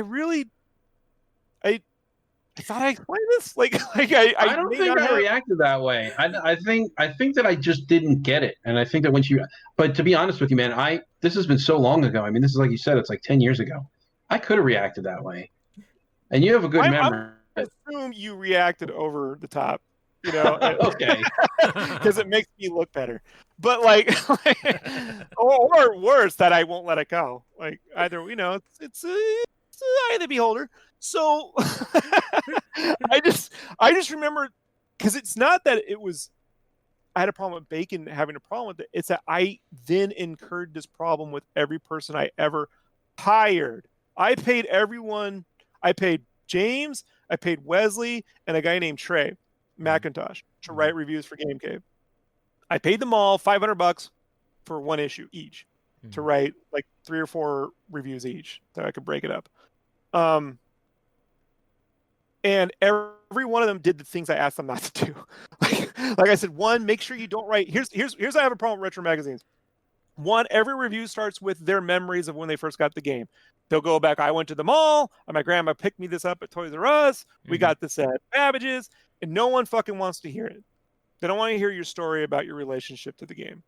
When you read a review about a game, you want to talk about what you want to talk about the experience of the game, and then whether you think the systems are great, the story was cool, the whatever. You want to talk about. You don't want to hear someone's sob story. So, whatever. No, man, they need street cred. You need to know where they bought it. You need to know how long time a fan they were of the series. You need to know all that stuff. Here's the street cred. They made a magazine. The street cred is they got to be in a magazine writing about it and you didn't. That's yeah. No, I'm 100% in agreement with you here. In fact, of the things that you asked us not to do, I'm pretty sure I was not guilty of this particular one because I hate it when people do this. Yeah. So no, James didn't do that. But then the other one was I'm going to rewrite these, not just in the character's voice, but then I may take it where it needs to go because when you line up 12 retro reviews together, they can all start to sound exactly the same. Yeah. And I need to be like a Muppet Show skit. If you have the same skit for 6 skits together and it's the same joke over, you're going to not stick to the end. So I always wanted this idea of a comic book like thing with the game magazine. Yeah. And no matter who, it just at a point it just became tiresome to deal with. So I paid everyone and I shelved the magazine. I'm like, no one's making this. Unfortunately, a year later, I would do a Kickstarter for something called Street Fighter Junkies, and I was going to do a series of 6 prints called. I did this Kickstarter for Avengers that went. I'm not going to get into it, but it went horrible. It did really well and horribly wrong at the same time. Let's put it that way. And so I followed it up with this one called Street Fighter Junkies, where I was going to do 6 Street Fighter prints, and then it was going to come with a review of the game on the back of the print. So when you put them together, you can complete the review. Oh, cool. So if you bought 2 sets, you can have the review next to your print sets, like whatever, put in the magazine. And I was telling people, I don't expect you to put them on your wall. If you get an 11x17 binder, because it's 11x17 prints, you can put them in the binder and have the world's largest gaming magazine. And then I can do these different set things, and then eventually we can make a magazine game by game by game. Yeah, totally. Yeah. Right. Unfortunately, Matt Moylan, the editor-in-chief at Udon, was a big fan of my art up until that point. And I had put up, I'm doing this thing called Street Fighter Junkies on my DeviantArt, and he's like, you can't do that. We have licenses. No. I'm like, oh shit. I didn't and there was these other Kickstarters where it was like people were doing Street Fighter Sesame Street. They'd already done it, and I was like, well, I mean, it's really about a game review with some art, but like, oh man, I don't. So I didn't want Matt to be mad. I mean, I would love to work with Udon one day, so you don't want to piss them off. Yeah. So at the last second, I flipped it to Game Cave, the magazine. Well, it was Game Cave, the print set. It was going to be. I didn't know any of this. It was going to be Game Cave with just prints and like a digital review of each one of the 4 games. So it was going to be 4 prints. Each one was like Smash Brothers because it was going to be Bombcat.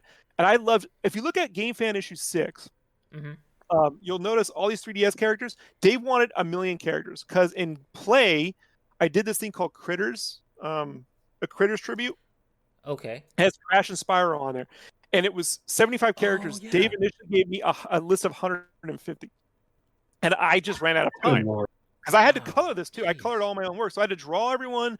He had to agree to the designs of every one of those characters. And Dave's picky. And I had to color it. So I cut it in half and only did half. So when it came to this 3DS cover, he again had 1 million characters. My way around not drawing 1 million characters was to turn other characters into plushies, backpacks. I see. Little figurines. Yeah. So I made Cape Story a backpack. And Dave, I didn't get that either. But I'm like, that would be great to own these backpacks. I'm like, that's how I get the characters that I haven't. So I want a Game Cave to be like it'll be my character center, the fictional editors, and then around them will be all these plushies, the merchandise of these characters. And the idea was that Bacon, his character, would be the one sewing all these things because he would knit the whole time. Because my character, Rad, who was the CEO of the magazine, was going to be like a version of me and Dave, like Montana Max meets Dave Halverson, right? Like, yeah, and he would never pay anyone on time, and he'd just demand everything be done, and he'd take credit for everything. You know what I mean? And he's always rewriting it. You know, he tried to rewrite interviews, but he couldn't. You know, and like he'd interject, and so I just wanted Bacon to be like the mother hen alternate to Rad, like you know, like I need a character who is super positive, like loves everything, and knits the shit out of There's a story behind that. yeah. So this Game Cave thing, I launched a Kickstarter. Immediately everyone wanted a physical Game Cave magazine.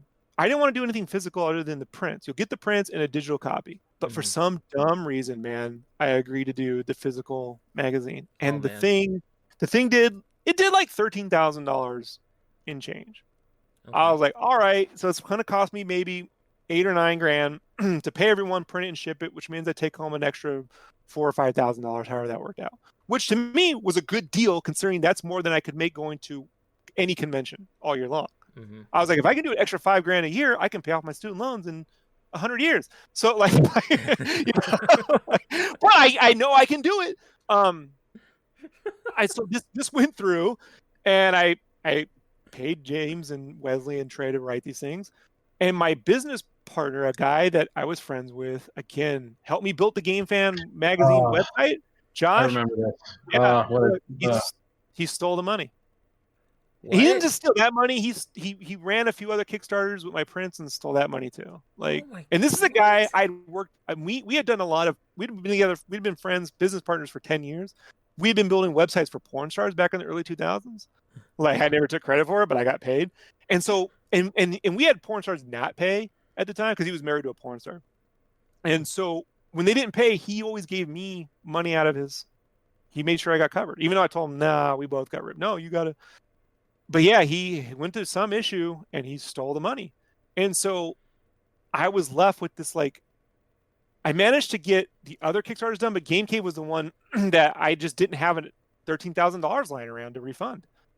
You know, like, yeah, I can make the magazine, and I should have made the magazine is what I should have just made a magazine and been done with it. But here's the thing. I kept thinking, whatever I make, they're going to want another one of. And if I change it after I make it, then it's just then you're creating problems. So I made this mistake of saying, well, I always wanted a magazine that existed in another universe. I wanted a game store in another universe that made a retro gaming magazine. And in this case, it would be a retro magazine based on games from Earth. They were going to Earth, picking up the games and bringing them back, like Uncle Traveling Matt in Fraggle Rock would go to Earth and then come back to Fraggle Rock, you know? And you'd see Rad would go to Earth and bring back these games, and no one had them. And so it was a world where he could be successful. A game magazine could be successful because they were the only ones selling these games because no one could get them because they were from another dimension. I love the creativity here, man. This is speaking to me. Okay, continue. Everyone seemed to love the idea, but the reality of executing the idea is a whole nother problem. So here's the problem. I had these reviews, but now they exist in another universe, which means anytime someone referenced, and James, you didn't have this problem, but I had this, when someone referenced, when I was a kid, I bought this game, it was impossible because Rad didn't start, they couldn't have gone to an arcade. They couldn't have, you know what I mean? Like, it's a whole nother problem. So they were not like in character, basically.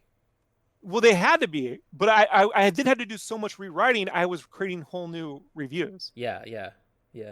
And so then I got to this point where for whatever reason, guys, maybe it was just the 2014 thing with Dave. The money thing was an issue. Dave asking me to do GameFan was an issue. I just didn't want to make another game magazine ever again.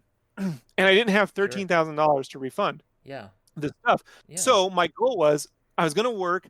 I did overtime at this job for a year, and I was going to save up every penny and use it to do two things. One, get married so my wife can leave me alone with that and we can get married. And two, pay off Game Cave. Only my teeth fell out. Like my teeth, because I remember all that junk food I ate when I was making GameFan. I told you I ate donuts. Well, I wasn't eating donuts. I was living off Jolly Ranchers and Rockstars for a while, where like I would actually pop a Jolly Rancher and drink a Rockstar and let it fizz around in my mouth. I ate the most poorly I've ever eaten in my entire life working on GameFan to get it done. That wrecked my teeth. So I didn't have insurance, and so I owed exactly $6,000 plus another $4,000, about $10,000. And then, yeah, I didn't have anything to get married, and I couldn't pay off GameFam. So, I then told the GameFan people, or the Game Cave people, sorry, that I will get to this as I get to it. I'm going to make it a novel. I'm just going to write it as a light novel. It's going to be a novel where I write chapters and I'll do black and white pages and I'll just tell the story. And the magazine is something they made, and I'll just make an example of it. So I designed the magazine as having been Game Cave Magazine was a magazine they were producing at a store for 30 years. And so I actually have every cover art planned out. I had 4 years of Game Cave planned out initially. It was going to be the Nintendo Power style era. It was going to be the Game Fan style era, the Play Magazine era, where it's real simple, and then my version of what a game magazine should look like, what I want a Game Fan to actually look like, would be the new modern era. And Bacon, you read chapters from that, right? Like I actually wrote it. Yes. Yeah, I let him read it. And Bacon actually helped me write a couple. The first chapter, I think you helped me write initially, right? Just to get it going. Yep. Yeah. And then I didn't keep it because that's how I roll. I started becoming Dave Hallerson, right? Like, yeah, you wrote stuff. We're never going to use it. Ha, ha, ha. So, like it's just this. The problem, look, here's the problem with passion projects. You can become way too attached to what it should be and not what your limitations of what it can be. Yeah. You know? Yeah. So long story short, too late, to quote Clue. Both my parents died in 2014 and 2015. Oh no. Literally a year after one another. My dad died first, and then my mom died a year later on the same day. Oh my God. So this just kept pushing back Game Cave, because every time I got a giant, and they left me a decent amount of money to pay off my student loans, and to leave California so I can have a chance to buy a house somewhere else. But I just refused to chuck out $13,000 to Game Cave because Josh stole the money. I don't know why I should pay another. It cost me $20,000, all my life savings, to pay off the other Kickstarters, and the Game Cave was the last one. So anyways, I got to Idaho and I was like, I'm just going to focus on doing this for a year, right? My wife said, that's fine. And so I started focusing on doing that. And the Megavisions guys hit me up. These guys that do Megavisions. Oh, yeah. Sega Nerds. They want to do a Sega-themed Megavisions digital magazine. It asked me to do the cover for this thing. It's going to be digital. I agreed to do the covers. And then about a year or two in, right about the time I'm like, I guess I can start production on Game Cave, because I was like, I got it now where I can just do the layouts. I'm sorry. Oh, you're good, man. Sorry. Just do the layouts and be done with it. That's when Toys for Bob hit me up to work on Crash. Oh. So wow. Now I'm at a problem. I was literally starting production on Game Cave. I could be done with it in about a year. It took me, this is 2017. So it took me a 2-year period to rearrange my life, move to another state, get set up, learn how to write, learn how to draw and color my own work, become a self-financed artist. And then right when I get started to do this, I get an offer to work on a fucking game magazine because a piece of art that I did for Game Cave in 2012 with Bacon, when we first started, was a Crash Bandicoot sketch. I wanted to do all this stuff on Critters. I put up with a piece of art that they found, and they wanted me to do sketches for Crash based off that art. Man. Even though they didn't want anything that looked like it, they just liked that I was thinking differently. And then they saw all the other art I made and said, you obviously know a lot about games, so could you be willing to give it a shot and try? And so I tried. So I started working on Crash in 2017, and then they needed help with Spiral, and I worked on Spiral, and then I came back to Crash. And during that time, I just told the Game Cave people, I said, look, I'm just going to refund this. So after a year of working on Crash and Spiral and all that stuff, I just chucked out the money. Luckily, a lot of the people agreed to not be refunded for that Kickstarter, but anyone who was, I've refunded. So I just paid my way out of it. But Game Cave, so it's just this long, convoluted story of be careful what you wish for, and then the reality is so difficult. But I haven't given it up. So the version of Game Cave Magazine, what I thought Game Magazine should look like, became Megavisions Magazine when it started going to print. Yeah. And and so I've helped them produce 3 issues. I've been trying to teach them to make it so I never have to do it ever again. But I did get to go back to E3 in 2018, the last one they did. Yeah, the last one, 2019, whatever. I went back to 2019. Yeah, I went back with Megavision's guys, with Megavision's and Spyro. So it was nice to go back to E3 with a magazine that looked like what I wanted it to look like originally, and with the video game too, which was super nice. And it's really good. It's a good magazine, man. I like it. I'm enjoying it a lot. Yeah. They're behind this year because of COVID, and I gave it to them to do this year, and it hasn't happened. So it's, dude, man, these magazines are tough. They just it's tough. They do it out of passion. They don't do it out of money. It's tough being a gaming magazine in 2020 or post like 2005, pretty much. So if anyone's stuck around this long, which they do, our listen, we've had 3-hour-long shows, man. Well, there's a treat. So the treat is I will continue to do Game Cave. It's going to start soon. It's going to be slow. And it took Miyazaki 12 to 15 years to complete Nausicaa. Game Cave is fully written in terms of scripted. I refuse to do script pages. I can write that. I can write it as a novel. I refuse to do it because my layouts, I'm going to do it as a comic, but it's going to look like you're playing a video game. Awesome. I don't know how best to describe it than that. It's an RPG. It's in a world. They still have a game store. It's a game store. The Earthgate things I had to cut out because if you run into a giant monster who's taking over the world and you want to run away from it and you can go to another dimension, wouldn't you just leave? Yeah. Right. So I ran into that problem. I was like, well, they would just leave. I would leave. Wouldn't you leave? Wouldn't you all leave? So leave. I took that one out, which is great because then I don't have to put licensed materials and I can just they've had games so it's a game store that's on its last legs. The owner of that store has ran it in the ground and no one's told them they're out of money. And their player base are monsters and they have all taken to watching combat sports. Then no one plays games anymore. So Bombcat recreates a VR. Her father made this VR set 20 years earlier that went crazy. Like, on every VR story, it goes crazy, kills everyone. Yeah. That happened. Yeah. It already happened. So they can't do VR. She makes a version that the law is you can't do VR, but it was for humans. She made a VR set that monsters can use. There's a monster set. I call them the Juma or demons. I'm just going to call them monsters because it's easier here. But she makes this headset that the Juma can use. So monsters can go into VR and not get sick and throw up and vomit. They have all the worst reactions to VR that we might have, it's 10 times worse.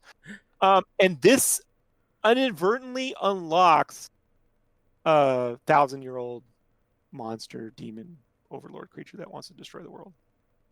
So, and it's a giant RPG adventure similar to Dragon Quest and Chrono Trigger and those kinds of things. Yeah. Wow, man. You know what? This sounds really good. Whenever you launch that, are you going to do a Kickstarter for it again, or are you just? No, I will never do. So here's the thing: when I eventually find a way to print it in chunks, I will only do that once it's ready to be printed. And I won't do anything that will ethically put people in COVID's harm way. So, like, if I right now, it seems I could have them all shipped to me if I had it, but the thing is, I'm just focusing on making this thing because the layouts, if you follow my Instagram, and I'm not a guy who goes, follow me on social media. Fucking don't. Like, honestly, you know what I mean? Find something else to do. Totally. Don't, only follow me if you have a burning desire, like the soul still burns, for artists, then go. But otherwise, don't fucking worry about it, guys.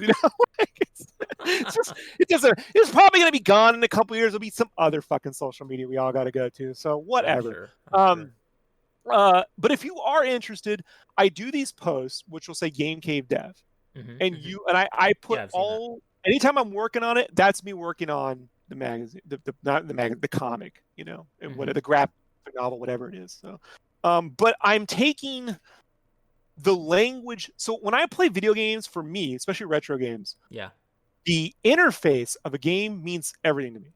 More sometimes even the game itself. Like, and I'm going to make an example. Like when I play Final Fantasy Tactics, you go around the whole world of Ivalice, right?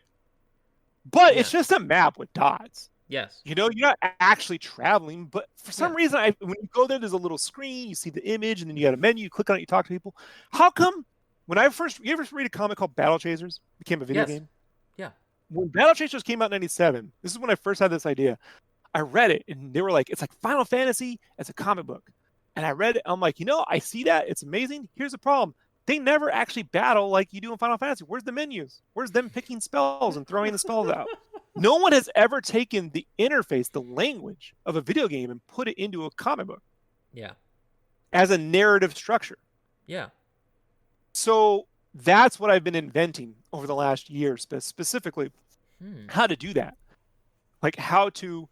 So in GameCube, there's a galaxy, there's a planet with other planets, and they take the games, and Bombcat delivers these retro games to different planets because they're not selling well on their planet, Planetvania, their main planet. And then when she goes into this world, when she travels the galaxy, there's space pirates out in this stuff. And so the galaxy looks like Mario Galaxy, but you'd fly through it like Star Fox.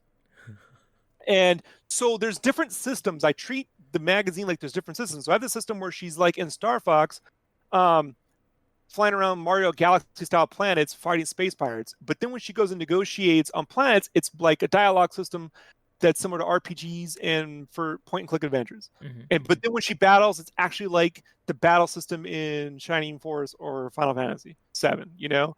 And then but it's trying to take those elements of different games and turn them into a narrative structure, a visual structure. I don't know where it exists. I mean, you've seen it like in spoof. Like people will do a spoof comic where they're like, I select the spell, ha ha ha. But no one's ever actually like just been like, that's just a way to tell a story while you're doing it. Yeah, that's just part of the story, and that's how they attack basically or use magic. So I've had to do a lot of. I've been doing that in my free time while I work on actual video games. Yeah. Awesome, man. Awesome. So you're gonna get to see Bacon do some magic at some point. That's what we want. We want the bacon magic. In as many places as you can get him in. Exactly. So Jim, what have you been up to, man? Nothing. What's been going on? I got a real world actual job that pays me actual legitimate money. And I remember that. I play Magic the Gathering Arena, and sometimes I consider playing Destiny 2. Sometimes I consider going back to World of Warcraft, but I don't really ever do any of that stuff. Like at the moment, most of my money goes towards collecting toys. I'm a toy collector, so nice. I've just been collecting a bunch of toys. At the moment, I'm into Teenage Mutant Ninja Turtles. But that's a good thing to be into, man. It's a good thing to be into. Yeah, it's great at the moment because NECA's turning out stuff. I'm not collecting the Super 7 stuff, but that's they're turning out stuff too. So it's that's really all I've been doing currently. So I turned into a really boring old guy. I mean, how has it been though dealing with like the pandemic and everything? Like, is that affecting your work or anything like that? Nope. We have all back in I want to say the tail end of March. We were all told to work from home. We all brought our computers home. We've been working from home. They've already told us we're going to be working from home through the end of the year because they were like, you know what? We're not dealing with any of this liability. Just work from home till the end of the year. So we're not going back until at least after Christmas. And who knows if that's going to even be the case. It depends. Yeah. Additionally, we've been working really well from home. So I work for I'm actually a contractor, so my employer is a placement company, but I am currently placed with a company that I'd like to get hired on full time. I won't use their name because I'm not actually a representative of their company yet. Sure. But I can say that it's an insurance company and I do testing. Okay. So I test an online application to make sure that it works as it's supposed to. But I can do that remote. In fact, the whole department can work remote. So that's really what we've been doing. And, we've had these meetings, and I know I just turned your gaming podcast into This Is Your Life. You're good, man. James Bacon, but you asked. So we're just, we have podcasts like that too. But we've been working from home and it's been going pretty well. And, I'm enjoying working from home. I get to stay home with Candace and my cats, and the cats love it, and Candace loves it most of the time. But yeah, I'm just, like I said, I'm over 40. I'm a really boring old guy. I wake up in the morning, my muscles are stiff. I need my coffee to wake up. I sit down, I work, I get done, and I play Magic online. That's all I do all day. I'm pushing 40, so I feel you, man. I'm like, it's yeah, it sucks getting older. It does. It really does. Oh my god. So did you want to add anything to what Rob was talking about with GameFan, or are we pretty much? I think we GameFan. I mean, I could add stuff, but like it's been so long, and I have the memory of a 4-year-old. I have a memory of a 40-year-old. And Rob, he's been living this stuff, and so he also has a really great memory, and his stories are also better than mine. Like, I feel like I came on to GameFan as a hanger-on. I came on to Game Cave as a hanger-on. It's like, I don't know. I would agree with that. You would or wouldn't? No, yeah, totally. He's a total hanger-on. Well, I mean, it's not exactly. He would have been a groupie. I had lost 20 pounds. You know what I mean? Like, if I was a little trimmer, I could see bacon hitting on me. You know what I mean? Totally get it. But no. Look, I think the problem though is Bacon. Like, James primarily just worked with me and would interact with Dave under the most dire of circumstances. Mm-hmm. Like GameFan, and not even Dave. I think I might have been on the phone with him one time prior to him officially bringing me on. After that, it was you or Julie in dire circumstances. And a lot of times, at least toward the end, it was her calling me, telling me that I had to tell you to do something. And it's like, well, number one, no, I'm not going to do that. Because, to be very honest, I worked more closely with you, and so I was more loyal to you. We had a really great working relationship. I really liked the work that we were turning out. I thought we were doing a good job. So it was like, you know what? Sorry, Julie, I'm kind of not going to do it. And that would get everyone really mad, but like, I didn't care at that point. We were already on the downswing, Mm-hmm. Yeah, and I totally appreciate it. But at the same time, there's nothing Bacon can do with it. You're not going to pay me. We're already there. Like, I don't know, like, what leverage anyone holds over. Yeah. Like, I'm going to do whatever I'm going to do. And if you don't like it, I used to tell Julie at the time, just fire me. I don't even know. Like, the only reason why I look back at it now, and I'm like, I never once worked for free. Like, I've always been that guy. I never worked for free, like, but I think, like, there is I knew I could survive whatever was going on. So, like, I kind of just wanted to see, is it possible to get a win, Like, you're holding hope for a win. Like, maybe right at the end hour, it'll happen. It won't. Yeah. Like, statistically speaking, it won't happen. Just get out of there. Get out of there while you can. Completely agree. Yeah, so when anyone out there is like, oh, I hope that so-and-so in my world will save us all, they won't. Like, they just, you gotta get out. You gotta save yourself as quick as humanly possible. Take your friends if you can, but if they don't want to listen, leave.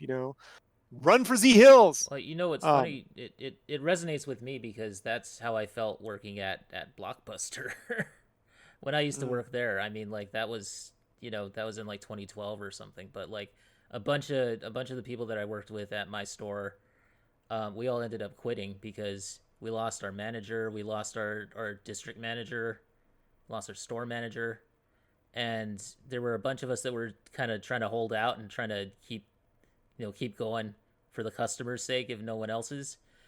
And then it just ended up where we just, like, one person left, and then suddenly the dominoes fell and we all left. And I think I was sort of towards the end where a lot of people left before me, and then I was like, you know what, I'm just gonna go, and ended up leaving.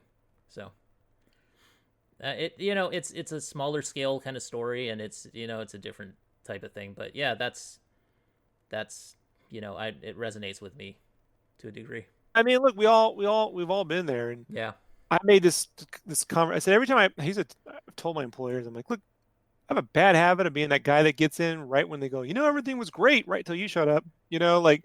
So yeah, I heard that in the Army all the time, which everyone says that, but maybe, I got it with GameFan. I got it with clothing. I got into clothing in 2005, and it was downhill from there. Everyone was making money when I got in there, and then by the time I got out, no one's making money. Like, clothing stores don't even exist anymore. Malls are gone. JCPenney's is gone. Sears is gone.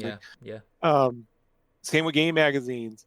And when I started working on games, I'm like, guys, I would tell the team member, the crew, I'm like, you ever see Return of the Jedi? They're like, yeah. I'm like, when Luke says I shouldn't have come, I'm endangering the mission.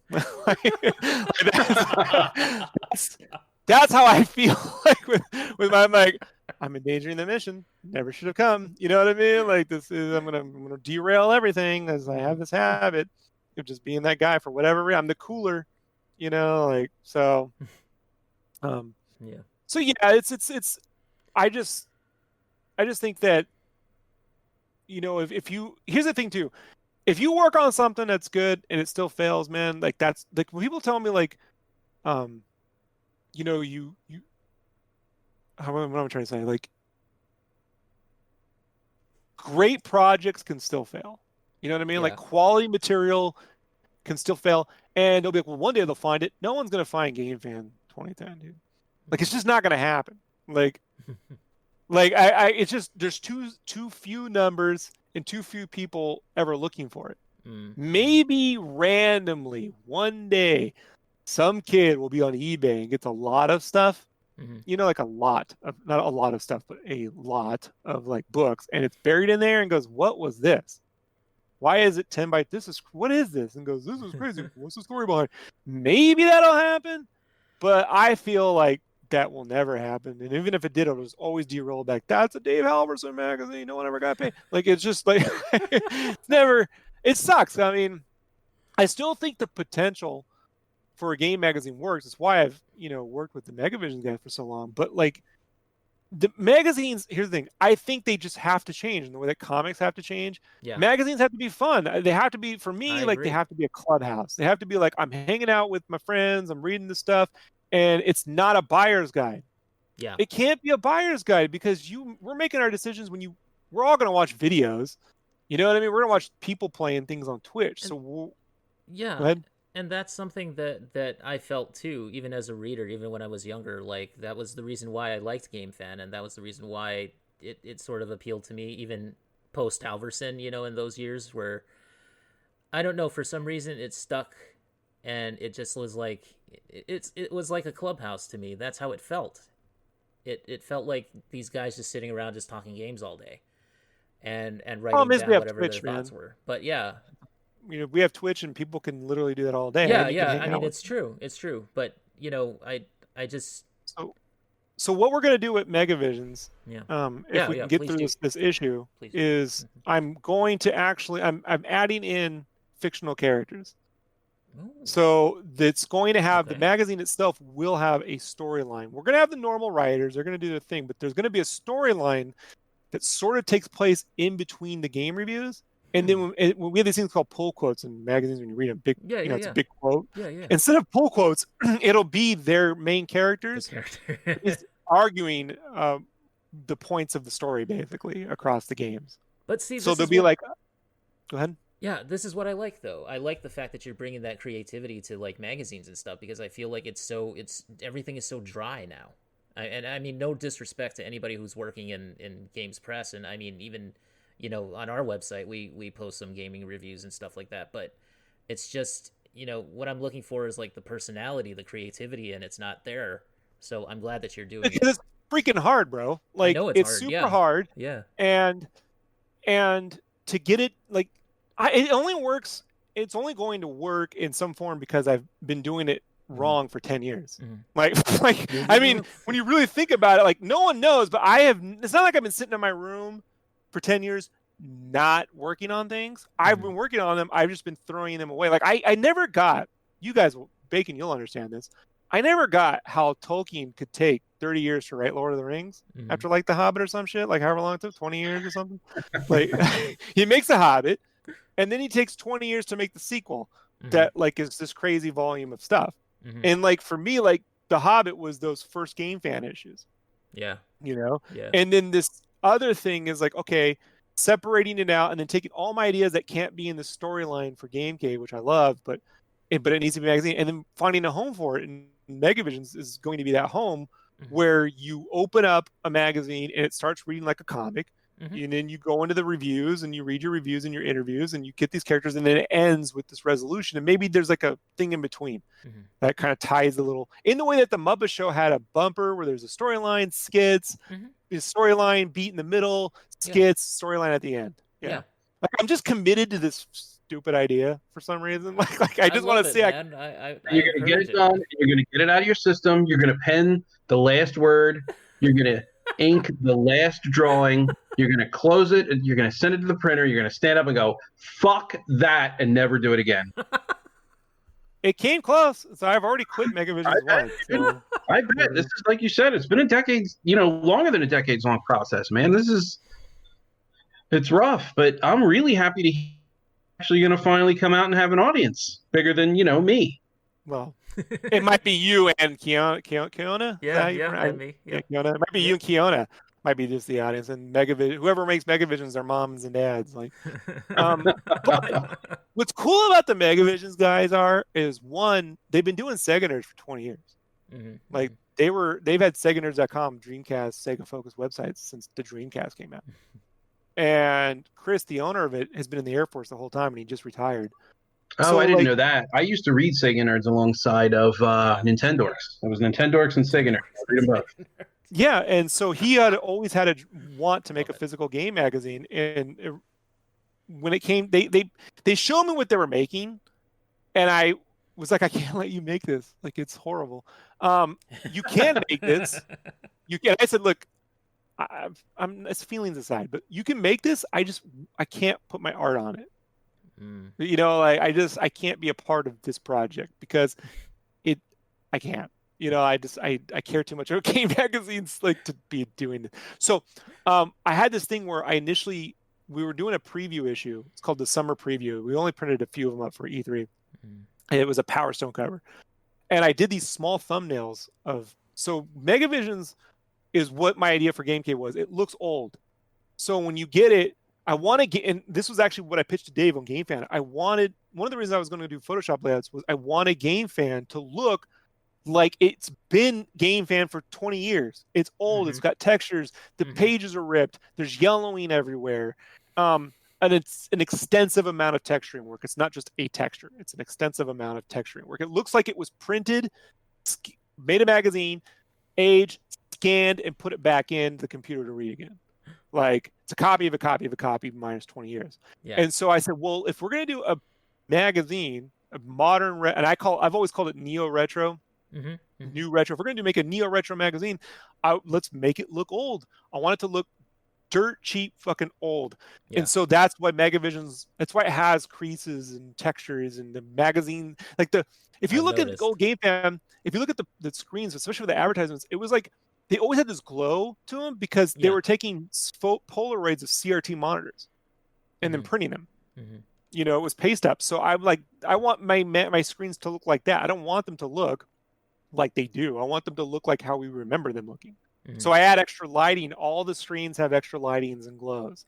All the pixels get turned into stickers with pull quotes. It's just not clean and perfect, and it's messed up. And the last component is adding this comic book narrative. And I have a whole story that's worked out that was initially, again, for GameFan was going to be that it's a graveyard.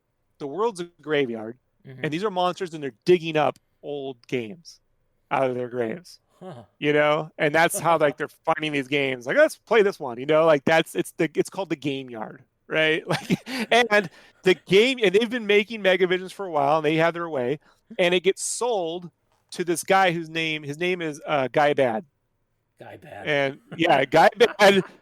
buys the lot up and decides he's like, game retro sucks, we can't sell ads, there's no ads in this magazine. I see it. I see and so it's all Sega focused, because here's the thing, right now their magazine is Sega, primarily Sega games. And I'm like, I don't want to make another Nintendo magazine, but I love PlayStation, PS1 era games. I love SNK.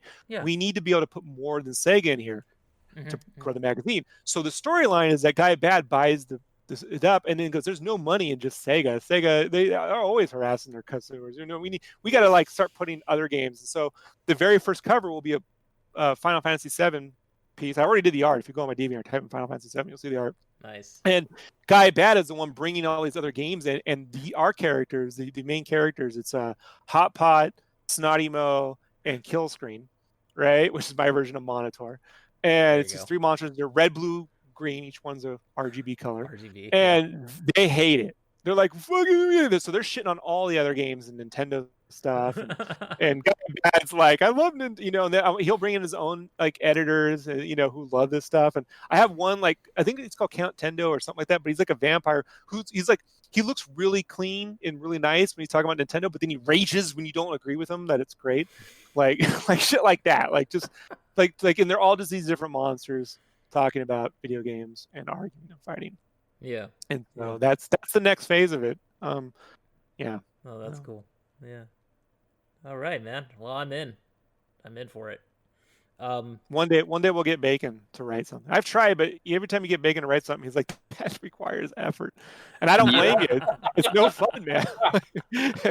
Writing game reviews is tricky. I guarantee you, 20 minutes before this podcast went live, Rob was thinking to himself, Bacon's never going to fucking make it. I don't even know why you asked him. I put it in I'll give it 50-50. Like bacon beef burger. Yeah, the bacon beef burger is a 50-50 sandwich. This is a 50-50 chance of him ever showing up. Like he's super busy. Honest with you, and this is the God's honest truth. I told Candace 10 minutes before we were supposed to go live. Yeah. I told her that you, Rob, and I had both been invited on, and I wanted to do a podcast with you again. So you're the reason that I said yes. Well, I appreciate it, especially since I don't even do podcasts on my own anymore. Now that I make games, I don't think it's the best thing. I don't think it's, how do I say this? I don't think it's fair for me to give my opinions on things too much. Does that make sense? Like, yeah. Because then it becomes associated with it.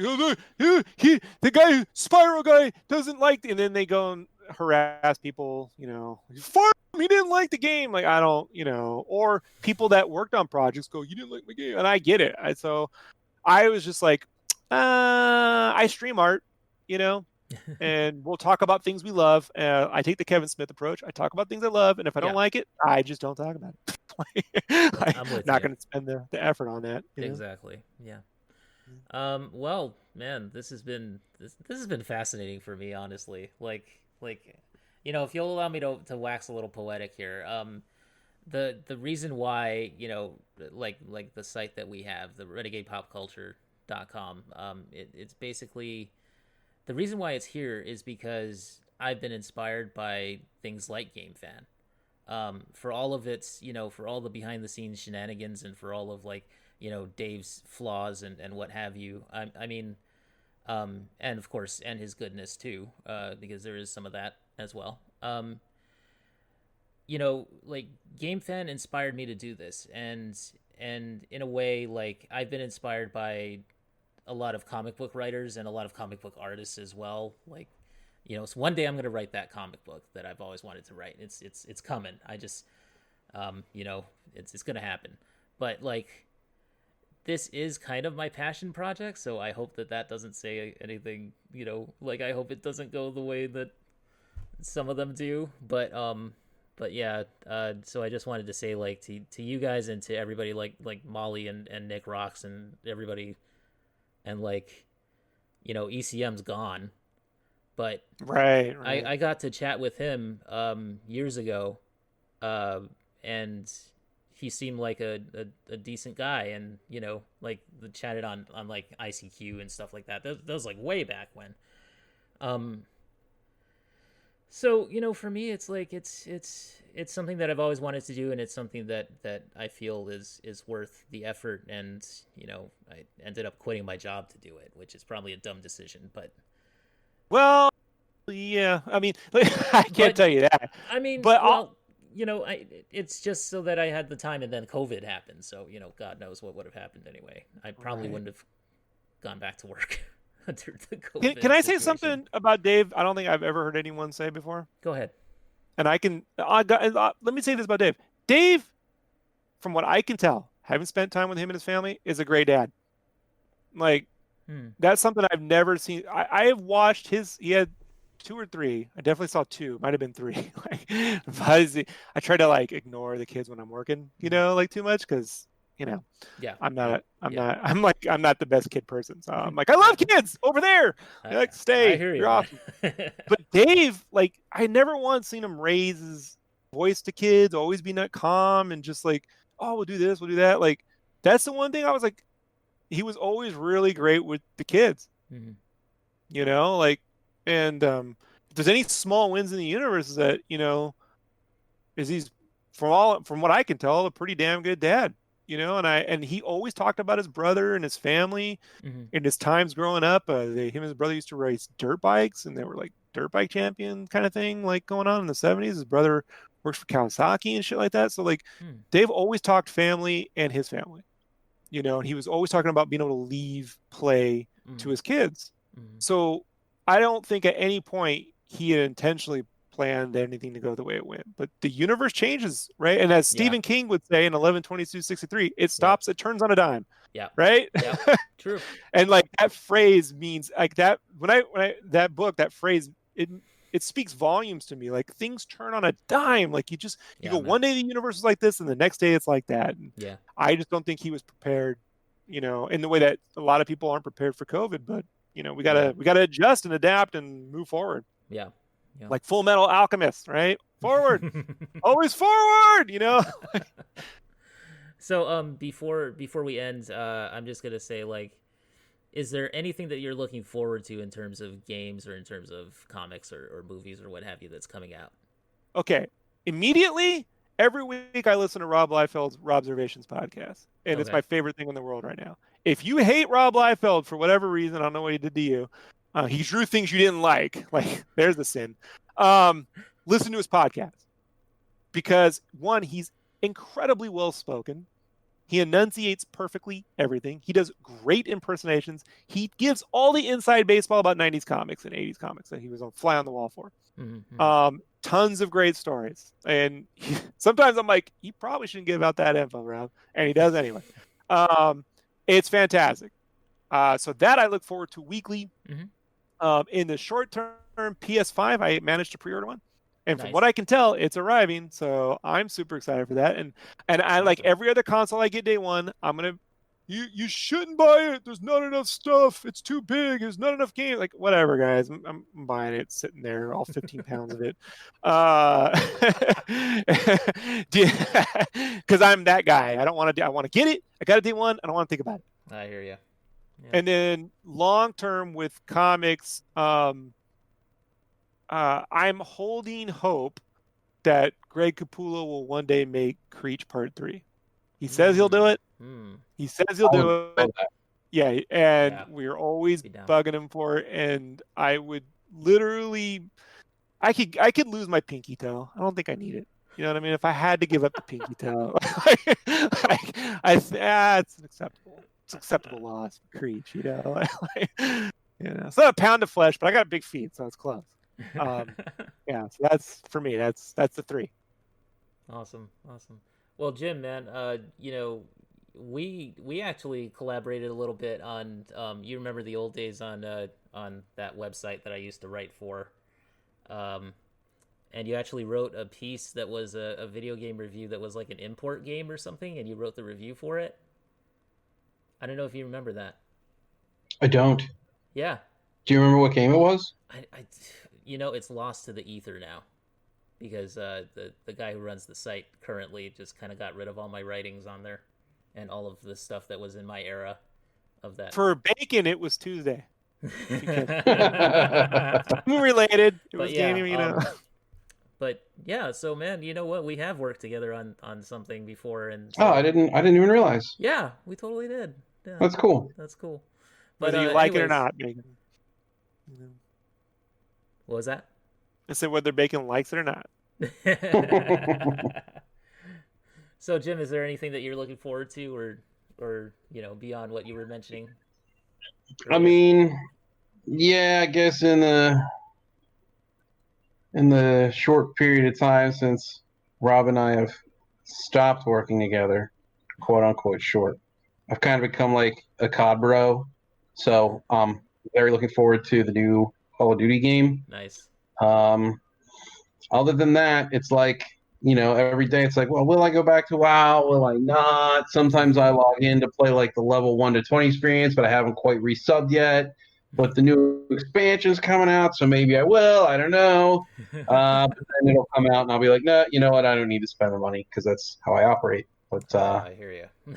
no, I'm like the most boring person you could ever meet right now. Oh man, So, we had good times playing Destiny together. I remember that. Those were good. we did, Those were and good I got times. some okay stories, but like that was a long time ago. And at the moment, I'm pretty much just sit on my couch working, or sit on my couch playing Magic. Awesome. Well, you know what? For me personally, I think it's Cyberpunk 2077. I think that's the game I'm looking forward to. I don't know. Nice. I hope it's good. I hope it's good. I'm sure it will be. They CD Projekt Red usually makes really good games. Yeah. I know they've come I'm under looking fire forward for to a new Crash game. That would be great if they would do that. I don't We know. don't make enough of those these days. But You know what I mean? Crash We don't. 5 already. Have you even beaten Crash 4, Pagan? 4, no, I do not yet own it, but I have every intention of picking up for my Switch. I'm glad you don't have hair.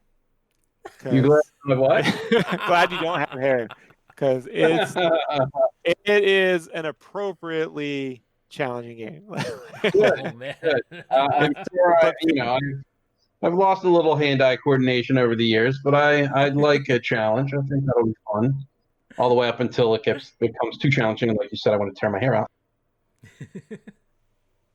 Nah, it's super good. It's awesome to see, it doing what it's doing, and people love it. And Yeah. yeah, I have to pick it up so too. weird.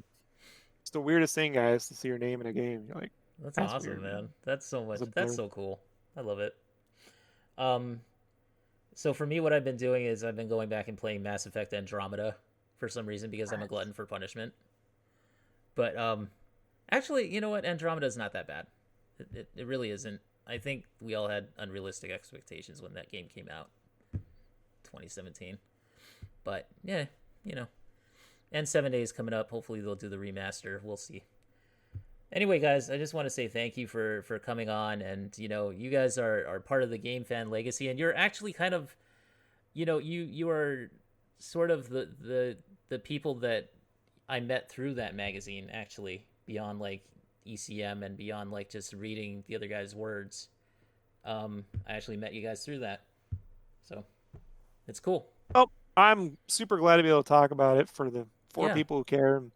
Hey, I just want everyone to know, man, like I have a tremendous amount of love and respect for the original GameFan crew. Like, yeah.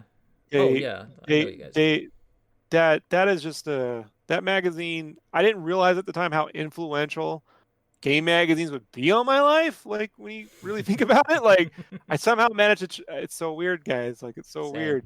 But that I also feel that game magazines have a future. Just they got to stop being magazines.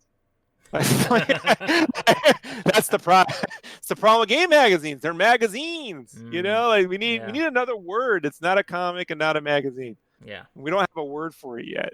So I'm trying to figure out what that is. So.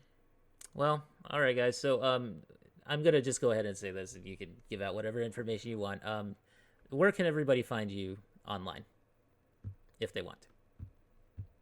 Well, I made the mistake of not getting jamesbacon.com, because I should have got jamesbacon.com and had it forwarded to me.